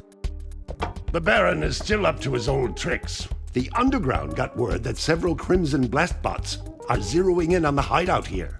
They're armored bombs which seek out targets. If any of those blast bots reach this place, we're dead. Ah, what are you worried about, old man? You're almost dead anyway. Well, if you'd taken better care of yourself, I wouldn't be in the state I am now. Huh? Torn wasn't even there? It seems the vacation never ends. Well, we gotta destroy some heavy armored destroyer bots now, but that's just become a regular Monday activity for us now. No need to worry.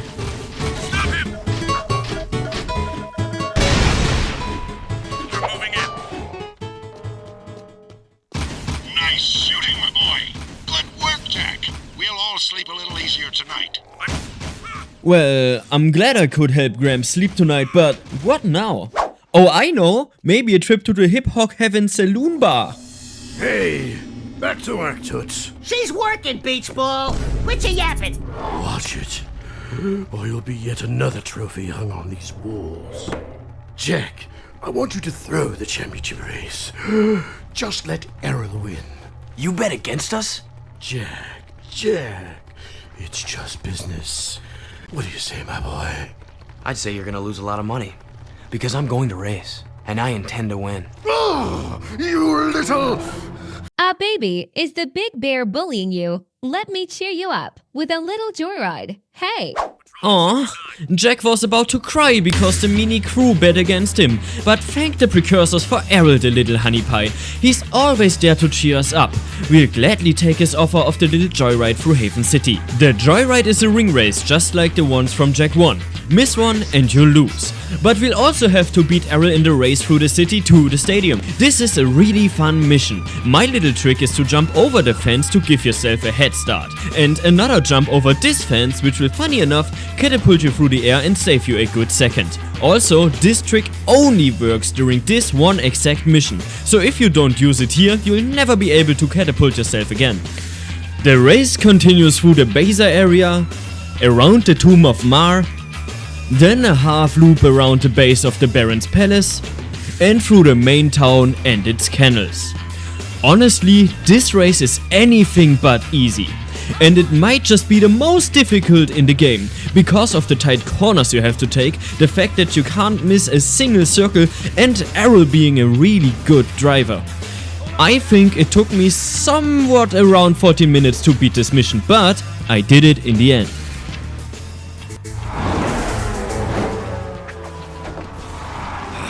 Hey Jack, thanks for the ride. I had a lot of fun watching you from behind. If you get what I mean, toodaloo. Blow it out your ear! You were bottle-fed, weren't you?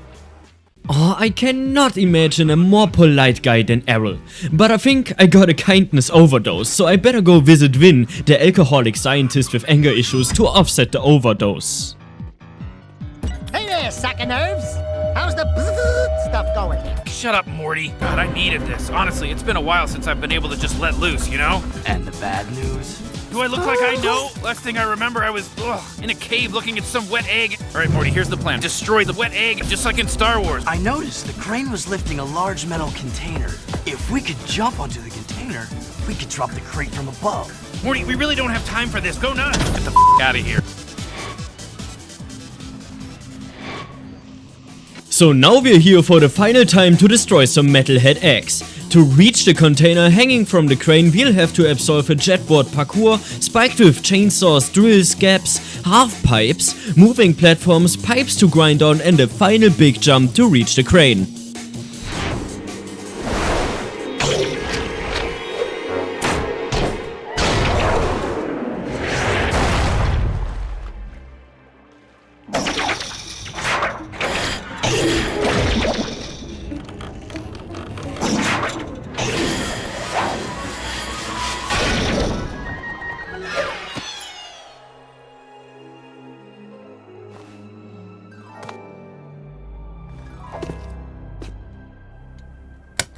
That was easy.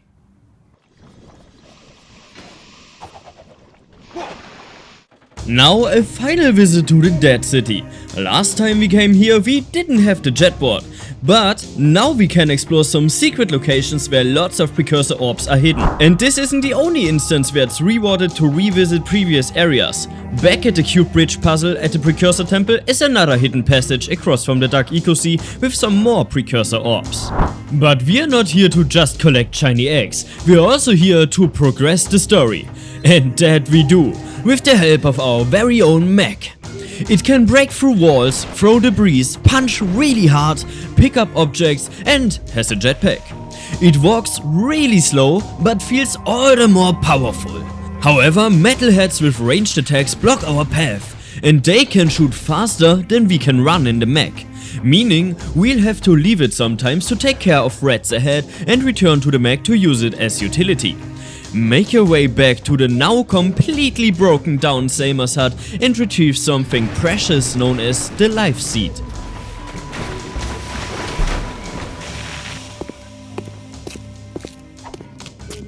I spent many a day cleaning up this place for old Greenie.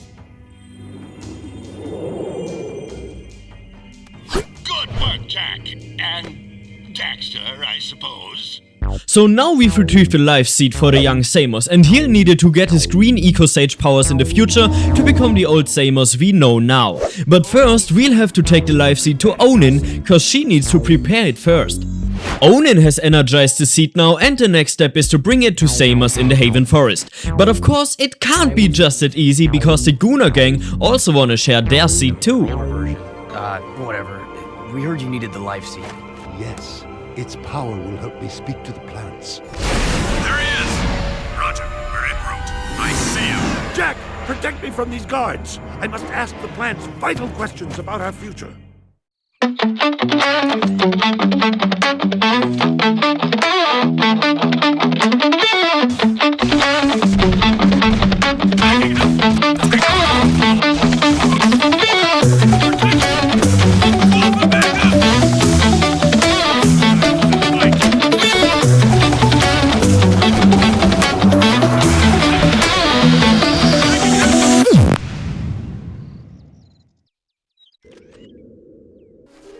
Life seed gave me a terrible vision. The Baron is planning to destroy the Precursor Stone. He aims to crack it open somehow. If he does this, the energy released will be beyond comprehension. It will destroy the world and more, ending all life. The plants are crying out for protection. You must stop the Baron, Jack. Stop him, however you can. Okay, for the next mission, I really don't know how I should tie it in. It doesn't really make much sense, but I guess the developers wanted to bring in Bruta one more time. So, yeah, rescue 6 more lurkers who are on their way to Mexico and you're good. What? No, I'm not gonna go in depth in this mission. I don't even think it belongs as late in the game as it is. Let's just segue over to Vin, okay? Oh, save me! I'm working on it. Yeah, we're working on it. So like so often, our current task is to sabotage the Baron. For that, we have to break into the control tower, but luckily we have the Titan suit again. Smash open the door and begin the challenge. First, we're being guided down by an elevator, spat out in a room with lasers we have to pass. Narrow walkways stretch themselves over a several kilometers long drop. Be smart and leave the Titan suit only when necessary, to solve problems where the suit can't reach. You'll need a stomach of iron and nerves of steel to jump from collapsing platform to collapsing platform. Scared yet? Well, in case of cold feet, you'll have to cross over periodically erupting flames capable of melting your mech. The metalheads don't make things easier, and linger around here as well. You'll encounter a bottomless room with burning platforms barely passable. Luckily, there are some non-burning platforms you can rest your feet on, but be careful as they'll collapse too. Finally, after reaching the double door on the other side, you'll have a moment to breathe.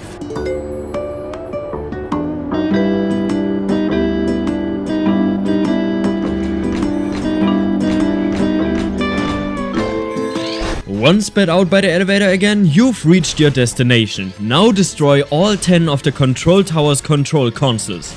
Think that's it? No. After you destroyed the last console, the system will collapse and you'll have 1 minute and 45 seconds to run the death parkour back, or you'll be toast.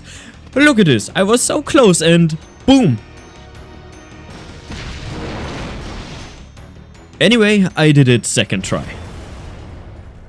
Now that our blood is surging with adrenaline, we might as well win the most important race of our life. I'll show you guys what I've been working on if you promise not to laugh. Ooh, I love surprises, and I love to laugh. Show me, show me. I've been building a replica of our crashed Rift Rider machine from old artifacts. That's my girl. But I'm still missing 2 pieces. Figures. Vince. Whoa, wait, stop. I swear I didn't edit this in, but can we rewind for a sec? Pieces. Figures. Okay, maybe I misheard, but did Samos just say this word? Didn't know he was homophobic, but alright. Says I need an artifact called the Time Map and an old energy gem history books called the Heart of Mar. And I've looked in every book on precursor history I can find, but the Rift Ring seems to have vanished. You did all this? I mean, that's useful.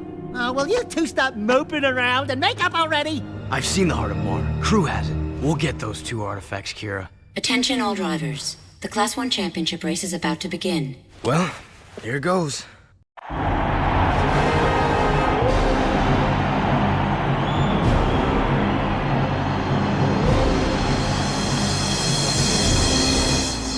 Hey Jack, let's have a fun and friendly race. Greetings, racers! Today, your nerve and skill will be tested for our amusement. If any of you should by some small chance beat our grand champion, Harold, then you will be awarded a month's supply of eco! And a short tour of my palace to see how the other half live. Good luck, and die brave. Ready? Get set!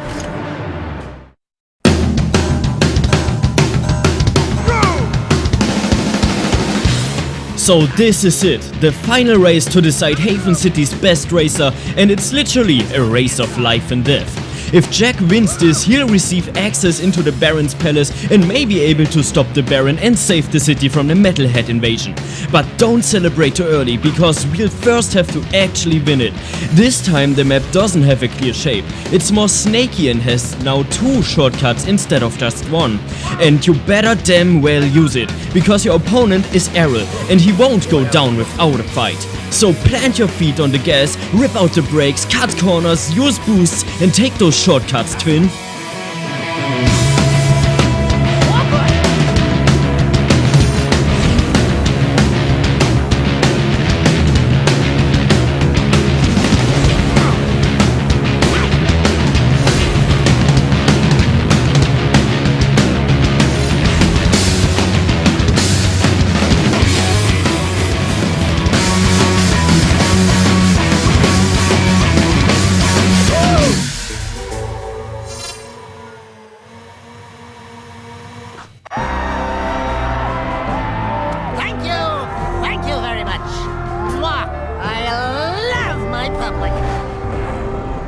Brave man of the people. And who is this worthy opponent?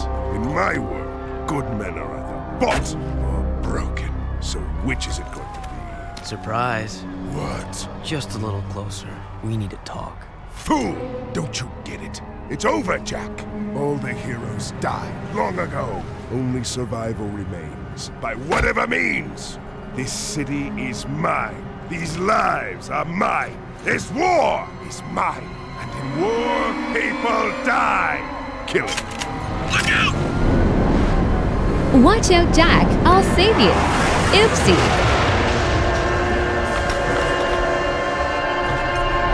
After them! We've won. But at what cost? Our bestest friend in the whole world, Errol, has lost his life. Oopsie. Rest in peace, my dear friend.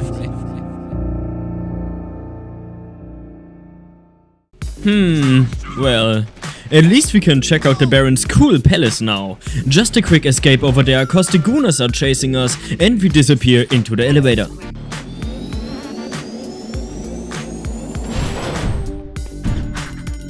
Every nice palace has a nice entry hall and large, opulent double doors. So naturally, we're gonna check out what's behind those. Shouldn't have trusted you. Back where we started, huh? Don't fuck with me! I have the power of God and anime on my side! Listen, Ashlyn, your father's planning something terrible, and if My father can destroy the Metalhead armies once and for all. If he cracks open the precursor stone, the explosion will kill all of us. Trust me, Ashlyn, we have to stop him. I'll try to find out more. But right now, my father is meeting crew at a secret weapons factory near the dig. Here, that's my top-level security pass. It'll get you into the factory, but it won't get you back out. We never had this conversation. Who was I just talking to? Huh, doesn't matter. But what I do remember is this mission. It's another memory I can recall vividly from when I played this game when I was at the age of 10 or something. But finally, you're in that fabled palace. The mega structure looming 3 times as high as the tallest building in Haven City. The building you've heard so much about. And now you're finally inside and it's awesome.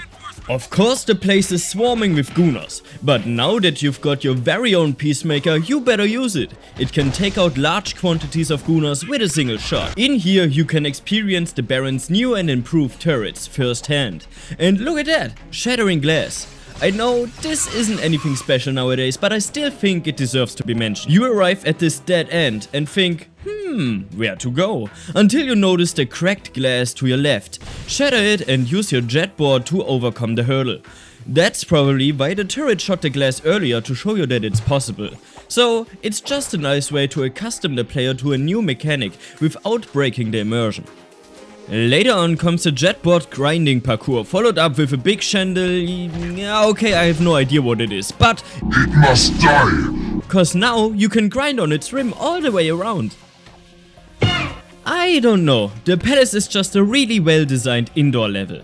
Enemies are placed well, turrets provide a nice challenge and aren't overdone. I like the new mechanics and how it ties together with the jetboard. It looks great, feels mighty, and the jumping and running is also solid. Great area. But once you've reached the end, it's time to leave. Access granted. You were right, Jack. What my father's doing is wrong. I need to help fix this. If you get to the weapons factory, maybe we can stop him. I'll meet you there. Weapons factory, eh? Okay, time to take the transporter over there. Since we've got Ashland's Black Clearance Pass now, we can walk right in. And the weapons factory is the hardest level in the game in my experience. You start off by taking this platform down into the belly of the beast and immediately encounter a band of Gooners. You'll quickly learn the gist of this area being conveyor belts, and you can shoot discs to change their direction. But try to take it easy, since the floor is flooded with toxic acid or sludge of some kind. There is a way to use this to your advantage, using a glitch that makes Jack invincible, but I cannot show it to you. I only know that it exists, and you can look it up on YouTube if you're interested. You may think, lots of Gooners, conveyor belts and toxic sludge. Alright, a bit much, but I can handle. But then you realize that it's an actual weapons factory and the weapons they are producing are walking killbots. And these guys are so damn tanky.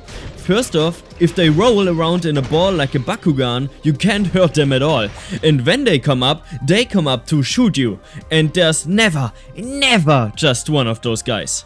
A walk across the bridge over the sludge brings you to another platform you'll take up. Then you'll have to deal with a bunch of conveyor belts that'll force you past spinning saw blades and after right into the sludge itself. You'll have to balance shooting down platforms to stand on and running in the other direction constantly to make it across alive. After another nerve-wracking conveyor parkour, you'll encounter even more killbots. And the worst thing is, while you're fighting these war machines, you'll also be shot at by some Gooners from across the room because they decided they do have that range now. Well, once you've beaten the Goonbots, you can take the next conveyor up, where you'll have to deal with a bunch more Gooners at a range. Make it across the room, break through the ceiling and arrive at the final challenge of this place.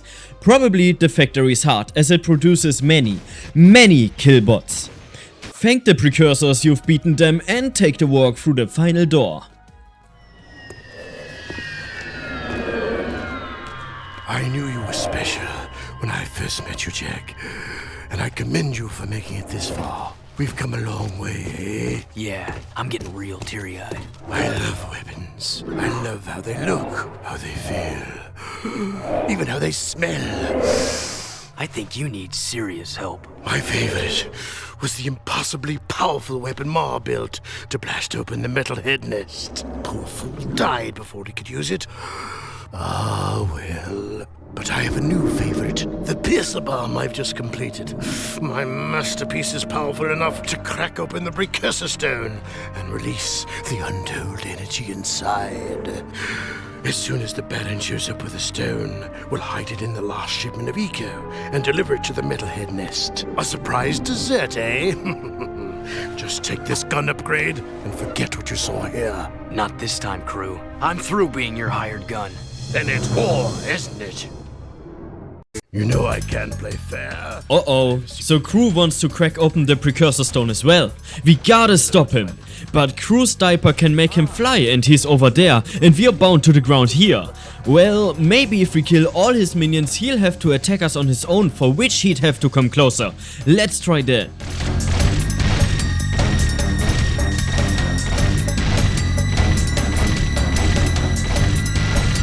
Looks like it worked. Crew's here and we can shoot one bar of his health pool away. The cycle will repeat twice more. It won't change much, but his minions increase in number and speed. It's kinda poetic if you think about it. Crew gave us all these weapons he'll find his doom through, and it's because of an even bigger weapon that we attack him in the first place. He truly came down because of his own greed. I tried to finish him off using Dark Jack. He survived for one hit though, which I delivered with the yellow blaster.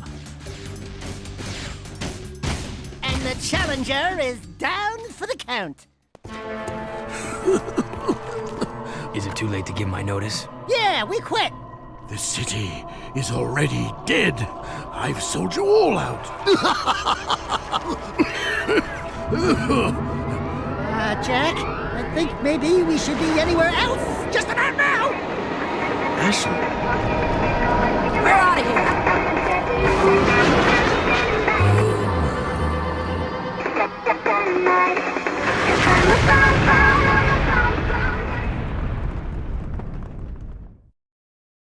You guys find my father. I'll take the heart of Marta Kira for you. I'm sorry it's come to this. Hey guys, this is Tess. Before Crew left, I saw him hide something in the game machine here. Knowing Crew, it's probably something valuable. You might want to come check it out. Well, that was an epic explosion, wasn't it? And we didn't even look at it. How cool we are! Only thing that make us even cooler is gambling. So yeah, there's this cool Whack-A-Metalhead minigame in the game. And once you've beaten it, you can keep coming back to play it and improve your high score. The game will keep track of it for you. I'm so happy! The time map! You know, Sugar Plum, if any real metalheads came to town, I'd bunk them just like I did in the game. Daxter? They'd be all, don't hurt me, please! And I'd be all, too late, metal monkeys! You die screaming! You know George? Yes, Harry. This little guy is actually really funny. And he seems to be good with the women. Totally. Maybe we should keep him alive then. For sure. We could go grab a cup of beer and... Oh, wait!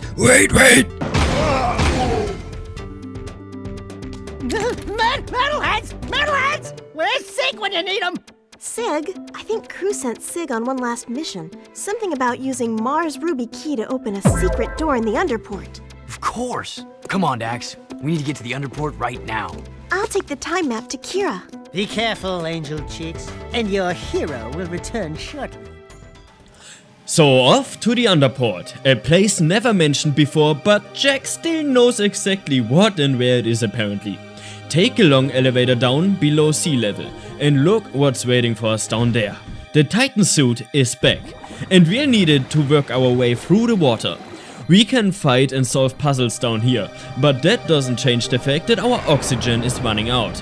Luckily, there are also bubble columns down here, which can fill our tanks back up. You will have to raise platforms, avoid underwater mines, which is sometimes really tricky cause those are slightly homing and you're in a very tight spot. Fight new squid-like metalhead variants and open doors until you've reached the next lock, where the water will be pumped out and you'll be on dry land again. And hey, look over there, that's sick! Hey there, tough guy. 深井、敵は君もメタルバカだと思ってたよ。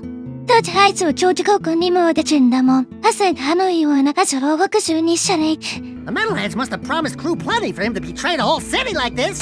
Let's get out of here. So this seems to be the Underport, and we're here with Sig to guide him back to the surface. It turns out to be a challenge though, as the metalheads have once again infested this place.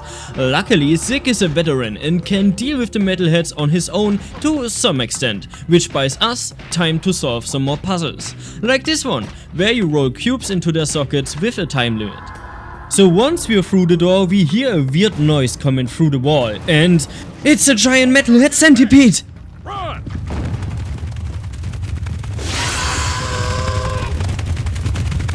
It's time for another chase, but this time it's Jack who's being chased by a monster 10 times his size. And again, it's a chase scene with the fixed perspective of the predator hunting us, which I think is super cool. We jump over gaps, across shifting platforms, and over the finish line.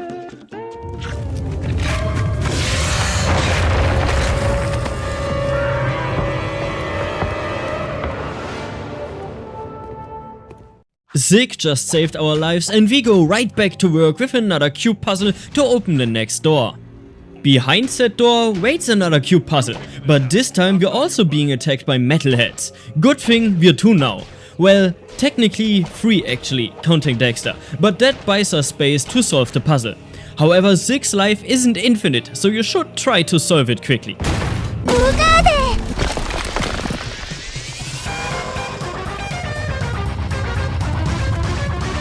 It's time for yet another centipede chase. This guy really doesn't let loose.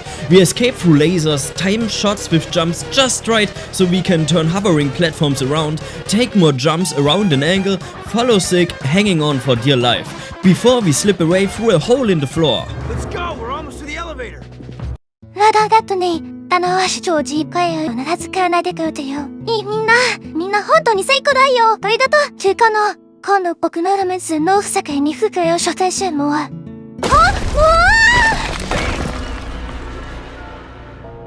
So, what's plan B?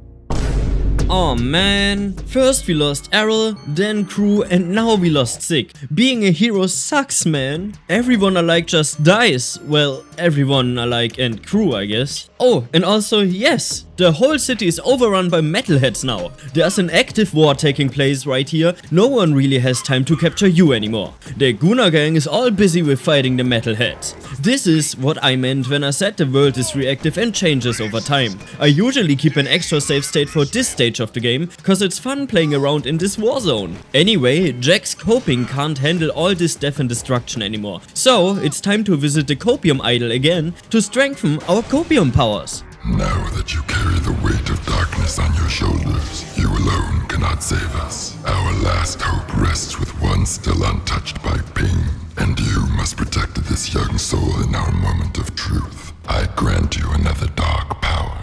Oh yeah, Dark Jack is invincible now. That's just the coping mechanism we needed right now. Man, the Idol of Cope never disappoints.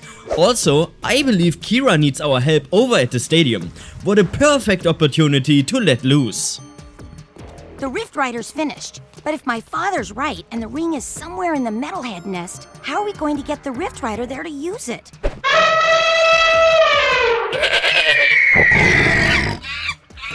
Ruda Udaman!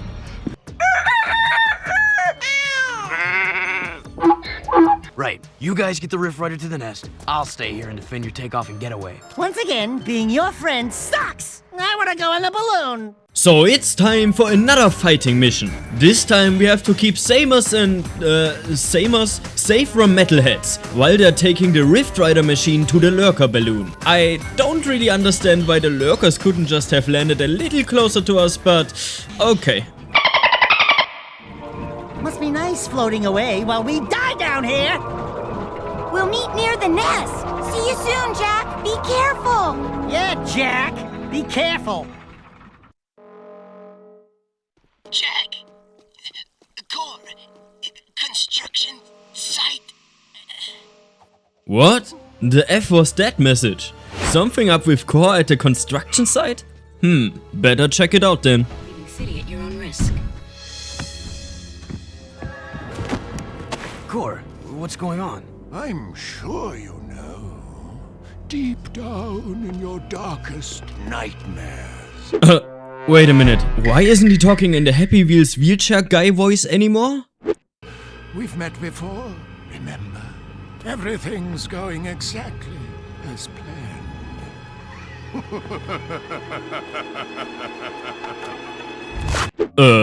I'm pretty sure old guys aren't supposed to do that. Jack! It's the Metalhead leader! Now you see. Without the shield wall disrupting my powers inside the city, I am my full potential now. Oh, I think I get it now. She was a fairy. So for the last time, give me the Precursor Stone! If the city must die, then we all die!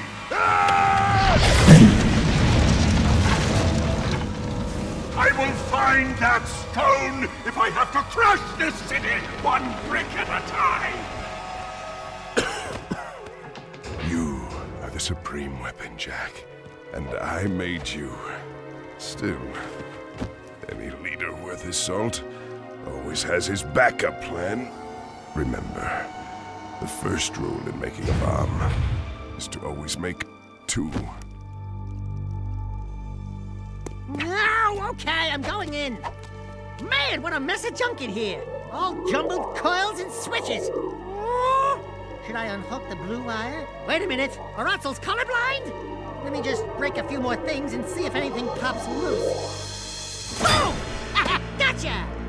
Like candy from a baby.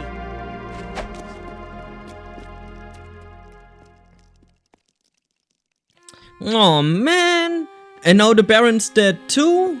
Well, actually I don't care about him. He was kinda mean, to be fair.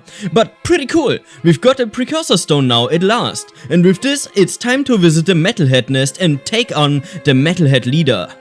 Also, let's talk about this place real quick. Look how detailed it is for a place that serves literally zero purpose. Chains, machinery, exhaust pipes, rain, thunder, details everywhere. I love it. Okay, but back on track. A quick race through a city on the brink of collapsing and flight with the transporter brings us to the Metalhead Nest.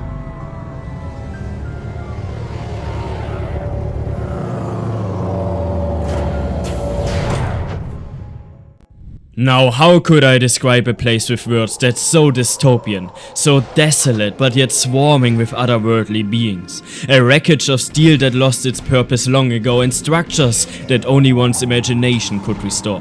It's not just the fauna that's odd, but the flora as well. Plants that glow on their own, sharing the same color shade as the scarred skins of the monstrosities roaming free around them. As we take steps through this lost place, we encounter more and more creatures defying all sense. But we're not here to play the nature enthusiastic biologist on a documentary mission. No, we're here to destroy it all. We turn a valve and raise a piston to progress. Behind, more monsters, jumping, crawling, attacking us. But we're faster. We walk along and end up at a big gun. A big gun, probably the one Mar built, as Crew mentioned earlier, to blast open the heart of the Metalhead Nest. We power it by using the one and only Precursor Stone. Get away from this horrible place. I see your point. Come on, Jack. This place is worth fighting for. We'll hold out as long as we can. Farewell. Precursor Stone, gun, nest. Light her up, Padre! Eat this.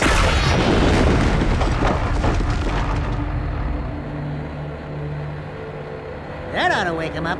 Let's go take care of business. What? You mean go in there? I'm right behind you. We just blew a hole in the most dangerous place on Earth, provoking whatever is inside, and now Jack wants to poke his head in there. A great idea, I can't see the problem there, but we're still pretty far away from there, so it's time to walk some more.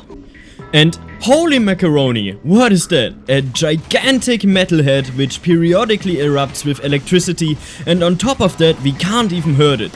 Well, good thing it's also non-aggressive, so we only have to kill everything around it and keep moving.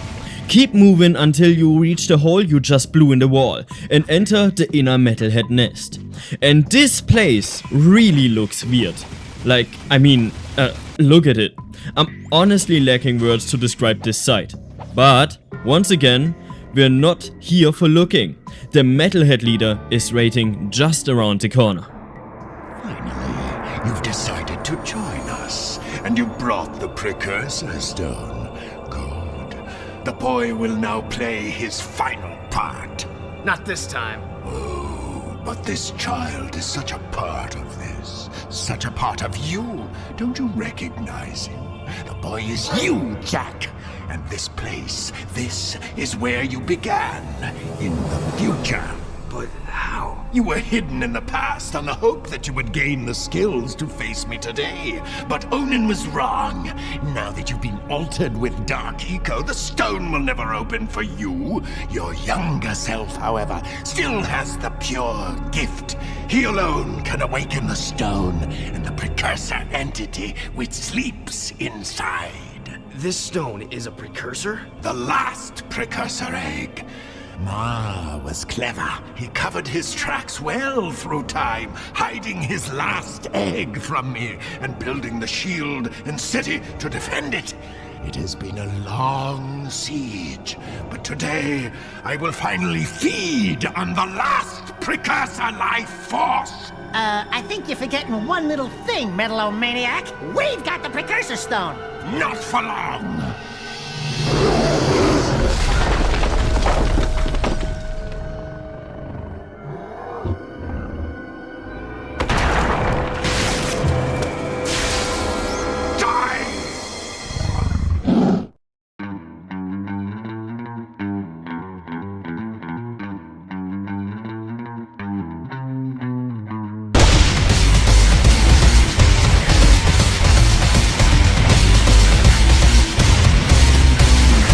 So, it has finally begun. The last battle to decide the fate of everything.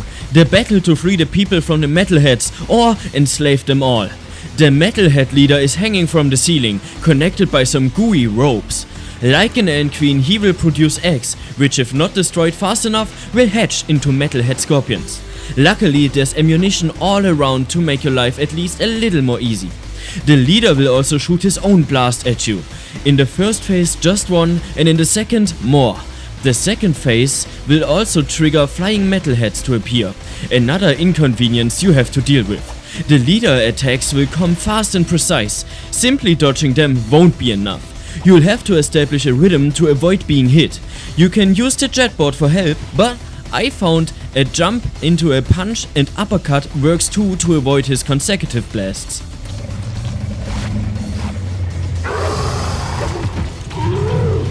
Once you've reached phase 3, he won't play games anymore.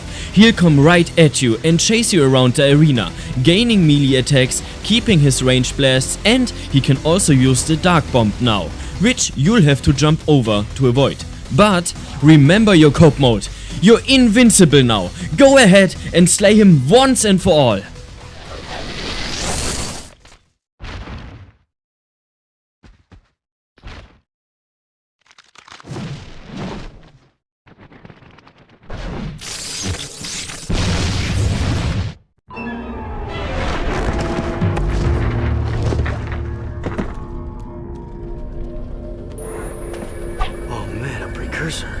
It is finished.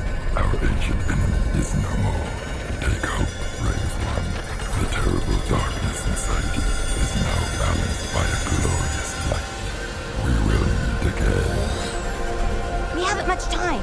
I've set the coordinates back to our village. Let's go home, everyone. But we are home. Kira, I'm afraid your Rift Rider must be used to send young Jack here to a place where he will grow up, safe from harm. He must become old enough to complete the destiny he has fulfilled today. Wait a minute. It's you. I mean, it's me. I have to take him back and watch over him, don't I? Ah, grubroots. Talk about being in the wrong time at the right place. Hey kid, you take care. Oh, and trust me on this. Stay away from any Wumpy nest on your 9th birthday, okay? I sure hope I built this replica right. I don't know if it... It's perfect, Kira. This is the very machine we found, or will find later. What? I just built this. After seeing the first one, I mean. It's based on what I remember from before. Honey, the more you think about it, the more it hurts the head. I'll take good care of the child. And don't worry. I'll be back in time for the celebration. Farewell. Thanks, Amos. Without you... It's funny. The boy won't remember any of this. No, I do remember the light. Your transport is ready, milady. Thank you, Captain Bruder. Come on. We'll be late for the party at Daxter's new place. I've got so much work to do. Besides, It's not my thing. Hut! As the new governor of this city, I ordered the commander of the New Crimson Guard to escort me to an official function. Is that understood? Yes, sir. Yes, ma'am. You can start rebuilding the city tomorrow. Tonight, we get to celebrate with our new friends. Besides, tough guy, I'm dying to see you dance. Not likely. Welcome to the Naughty-Otso, the hippest, happiest joint in town. Check out the new decor. Ooh, what a big trophy. As if size matters. I bagged that bad boy myself, baby. Onan says she doesn't know who has a bigger head, him or you. We must not forget Vin and all the others who sacrificed their lives to defeat this evil and protect the child. I still can't believe that little boy was me. Better times, huh? You miss him, huh? You know, the kid grows up to be a handsome hero. Hey, that's enough for you, lady. I'm cutting you off. Trust me, she gets real mean when she's like this. What'd she say? Something about rubber tubing and certain parts of your mother. You don't want to know. Ah! A metalhead! Sig! Sig! I knew that. You're okay. You cherries didn't think some nasty breath, giant-sized lizard was gonna keep me from the biggest party in town, did you? I knew you were too tough for him, big guy. You saved the city and more, my boy. Metalcore and his menace are history, and somewhere out there, an ancient race has begun again. I'm just glad to be back home. Yeah, well, rest up. We've got a lot to do, and so much time to do it in. Don't say time. The Rift Ring was destroyed, remember? You know, my mama used to read bedtime stories about Mar when she tucked me in. Give me a nice glass of warm yak cow milk, a little poopsie bear. Bedtime stories? Warm milk? Poopsie bear? Buddy, you just blew your image. I've got a feeling we'll meet Mar someday. He may be closer than you think. You're the designated driver. Oh, no. I am done with adventures. Besides, you'll tell us before something happens next time, right, Samos? Right, Samos? You never know what the future may hold. Wait. You know something, don't you, Feather Breath? Who, me? No, we're just guessing, right, Samos? Hey, tomorrow, only time will tell. No, you're gonna tell right now! Why, you little... Why, you... Dirty That's on my feet! That's on my feet! Watch your Don't touch it! Jack, my boy, a future awaits. Yeah, so I let this cutscene play out unedited, cause why not? But seriously, thank you guys so much for staying through this journey with me and letting me show you this masterpiece of a game that plays such a big role in my life. Honestly, I've been working on this project for a bit over 3 months now, I believe. And to see it finally finished it's just crazy. I've never worked on something this ambitious before, so I hope you liked it. But we're still not done. There's still another ability you can get from the Idol of Cope, being the large dark jack. And it does exactly that. It makes you a bit bigger. Cool.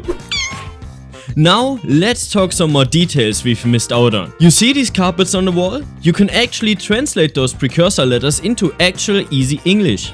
Thanks to the Octopus77 for pointing that out to me. And while we're already talking about secrets, the game has actually a bunch of secrets you can unlock right from the menu secret screen. You can unlock them by paying precursor orbs. But where do you get these precursor orbs? There are a bunch of minigames and challenges scattered around the map, ranging from finding that place to small ring races and much more. However, whenever you're being chased by the Crimson Guards, yes, I'm dialing back on the jokes now, the mini-games will be locked. What can you do about it is press yourself against the wall. This way the guards won't be able to detect you, and once they've left your minimap, you'll be a free man again. You ask for more incredible secrets and stuff, and you shall receive. Look at this, the Yak House from the first game make an appearance in Haven City's garden area again. It's incredible how much stuff they could return and tie in naturally without making it feel forced. Another remarkable thing is the adaptive music. Whatever you do, the music will follow your actions. Also, look at the facial expressions Jack makes when holding or shooting a gun. Can you name another game with this much love for details?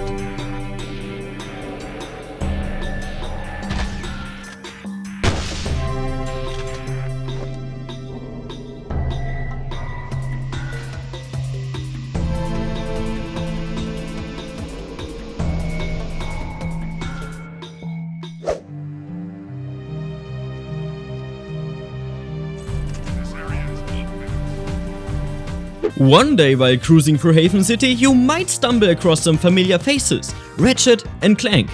Also, why do they get their own sequels and Jak doesn't? Wanna see some more cool details about Jak's animation? Then look at his feet. Yeah, you heard me, at his feet. Because they're responsive to the surface they're standing on. Look how he bends his feet and stuff. Another really awesome Easter egg hides in this corner. There are some invisible platforms you can jump up and over, and on the other side waits a picture of the development team. Pretty cool. Perhaps the biggest secret might be the thing where you're actually able to play Jak from Jak 2 in Sandover Village from Jak 1. To do this, you'd have to pause the game in the very first cutscene, swap the disc from Jak 2 with the disc of Jak 1 and restart the mission. Now, Jak 2 will be loaded into Sandover Village. Sadly, I can show you my own footage for this, as I'm recording from the open source emulator and can't swap discs, and I'm not playing from my PS2. So, that makes everything I know about Jak 2. You can play it for free with the OpenGoal launcher right now. Jak 2, it may be old, but it's still gold. Thanks for watching.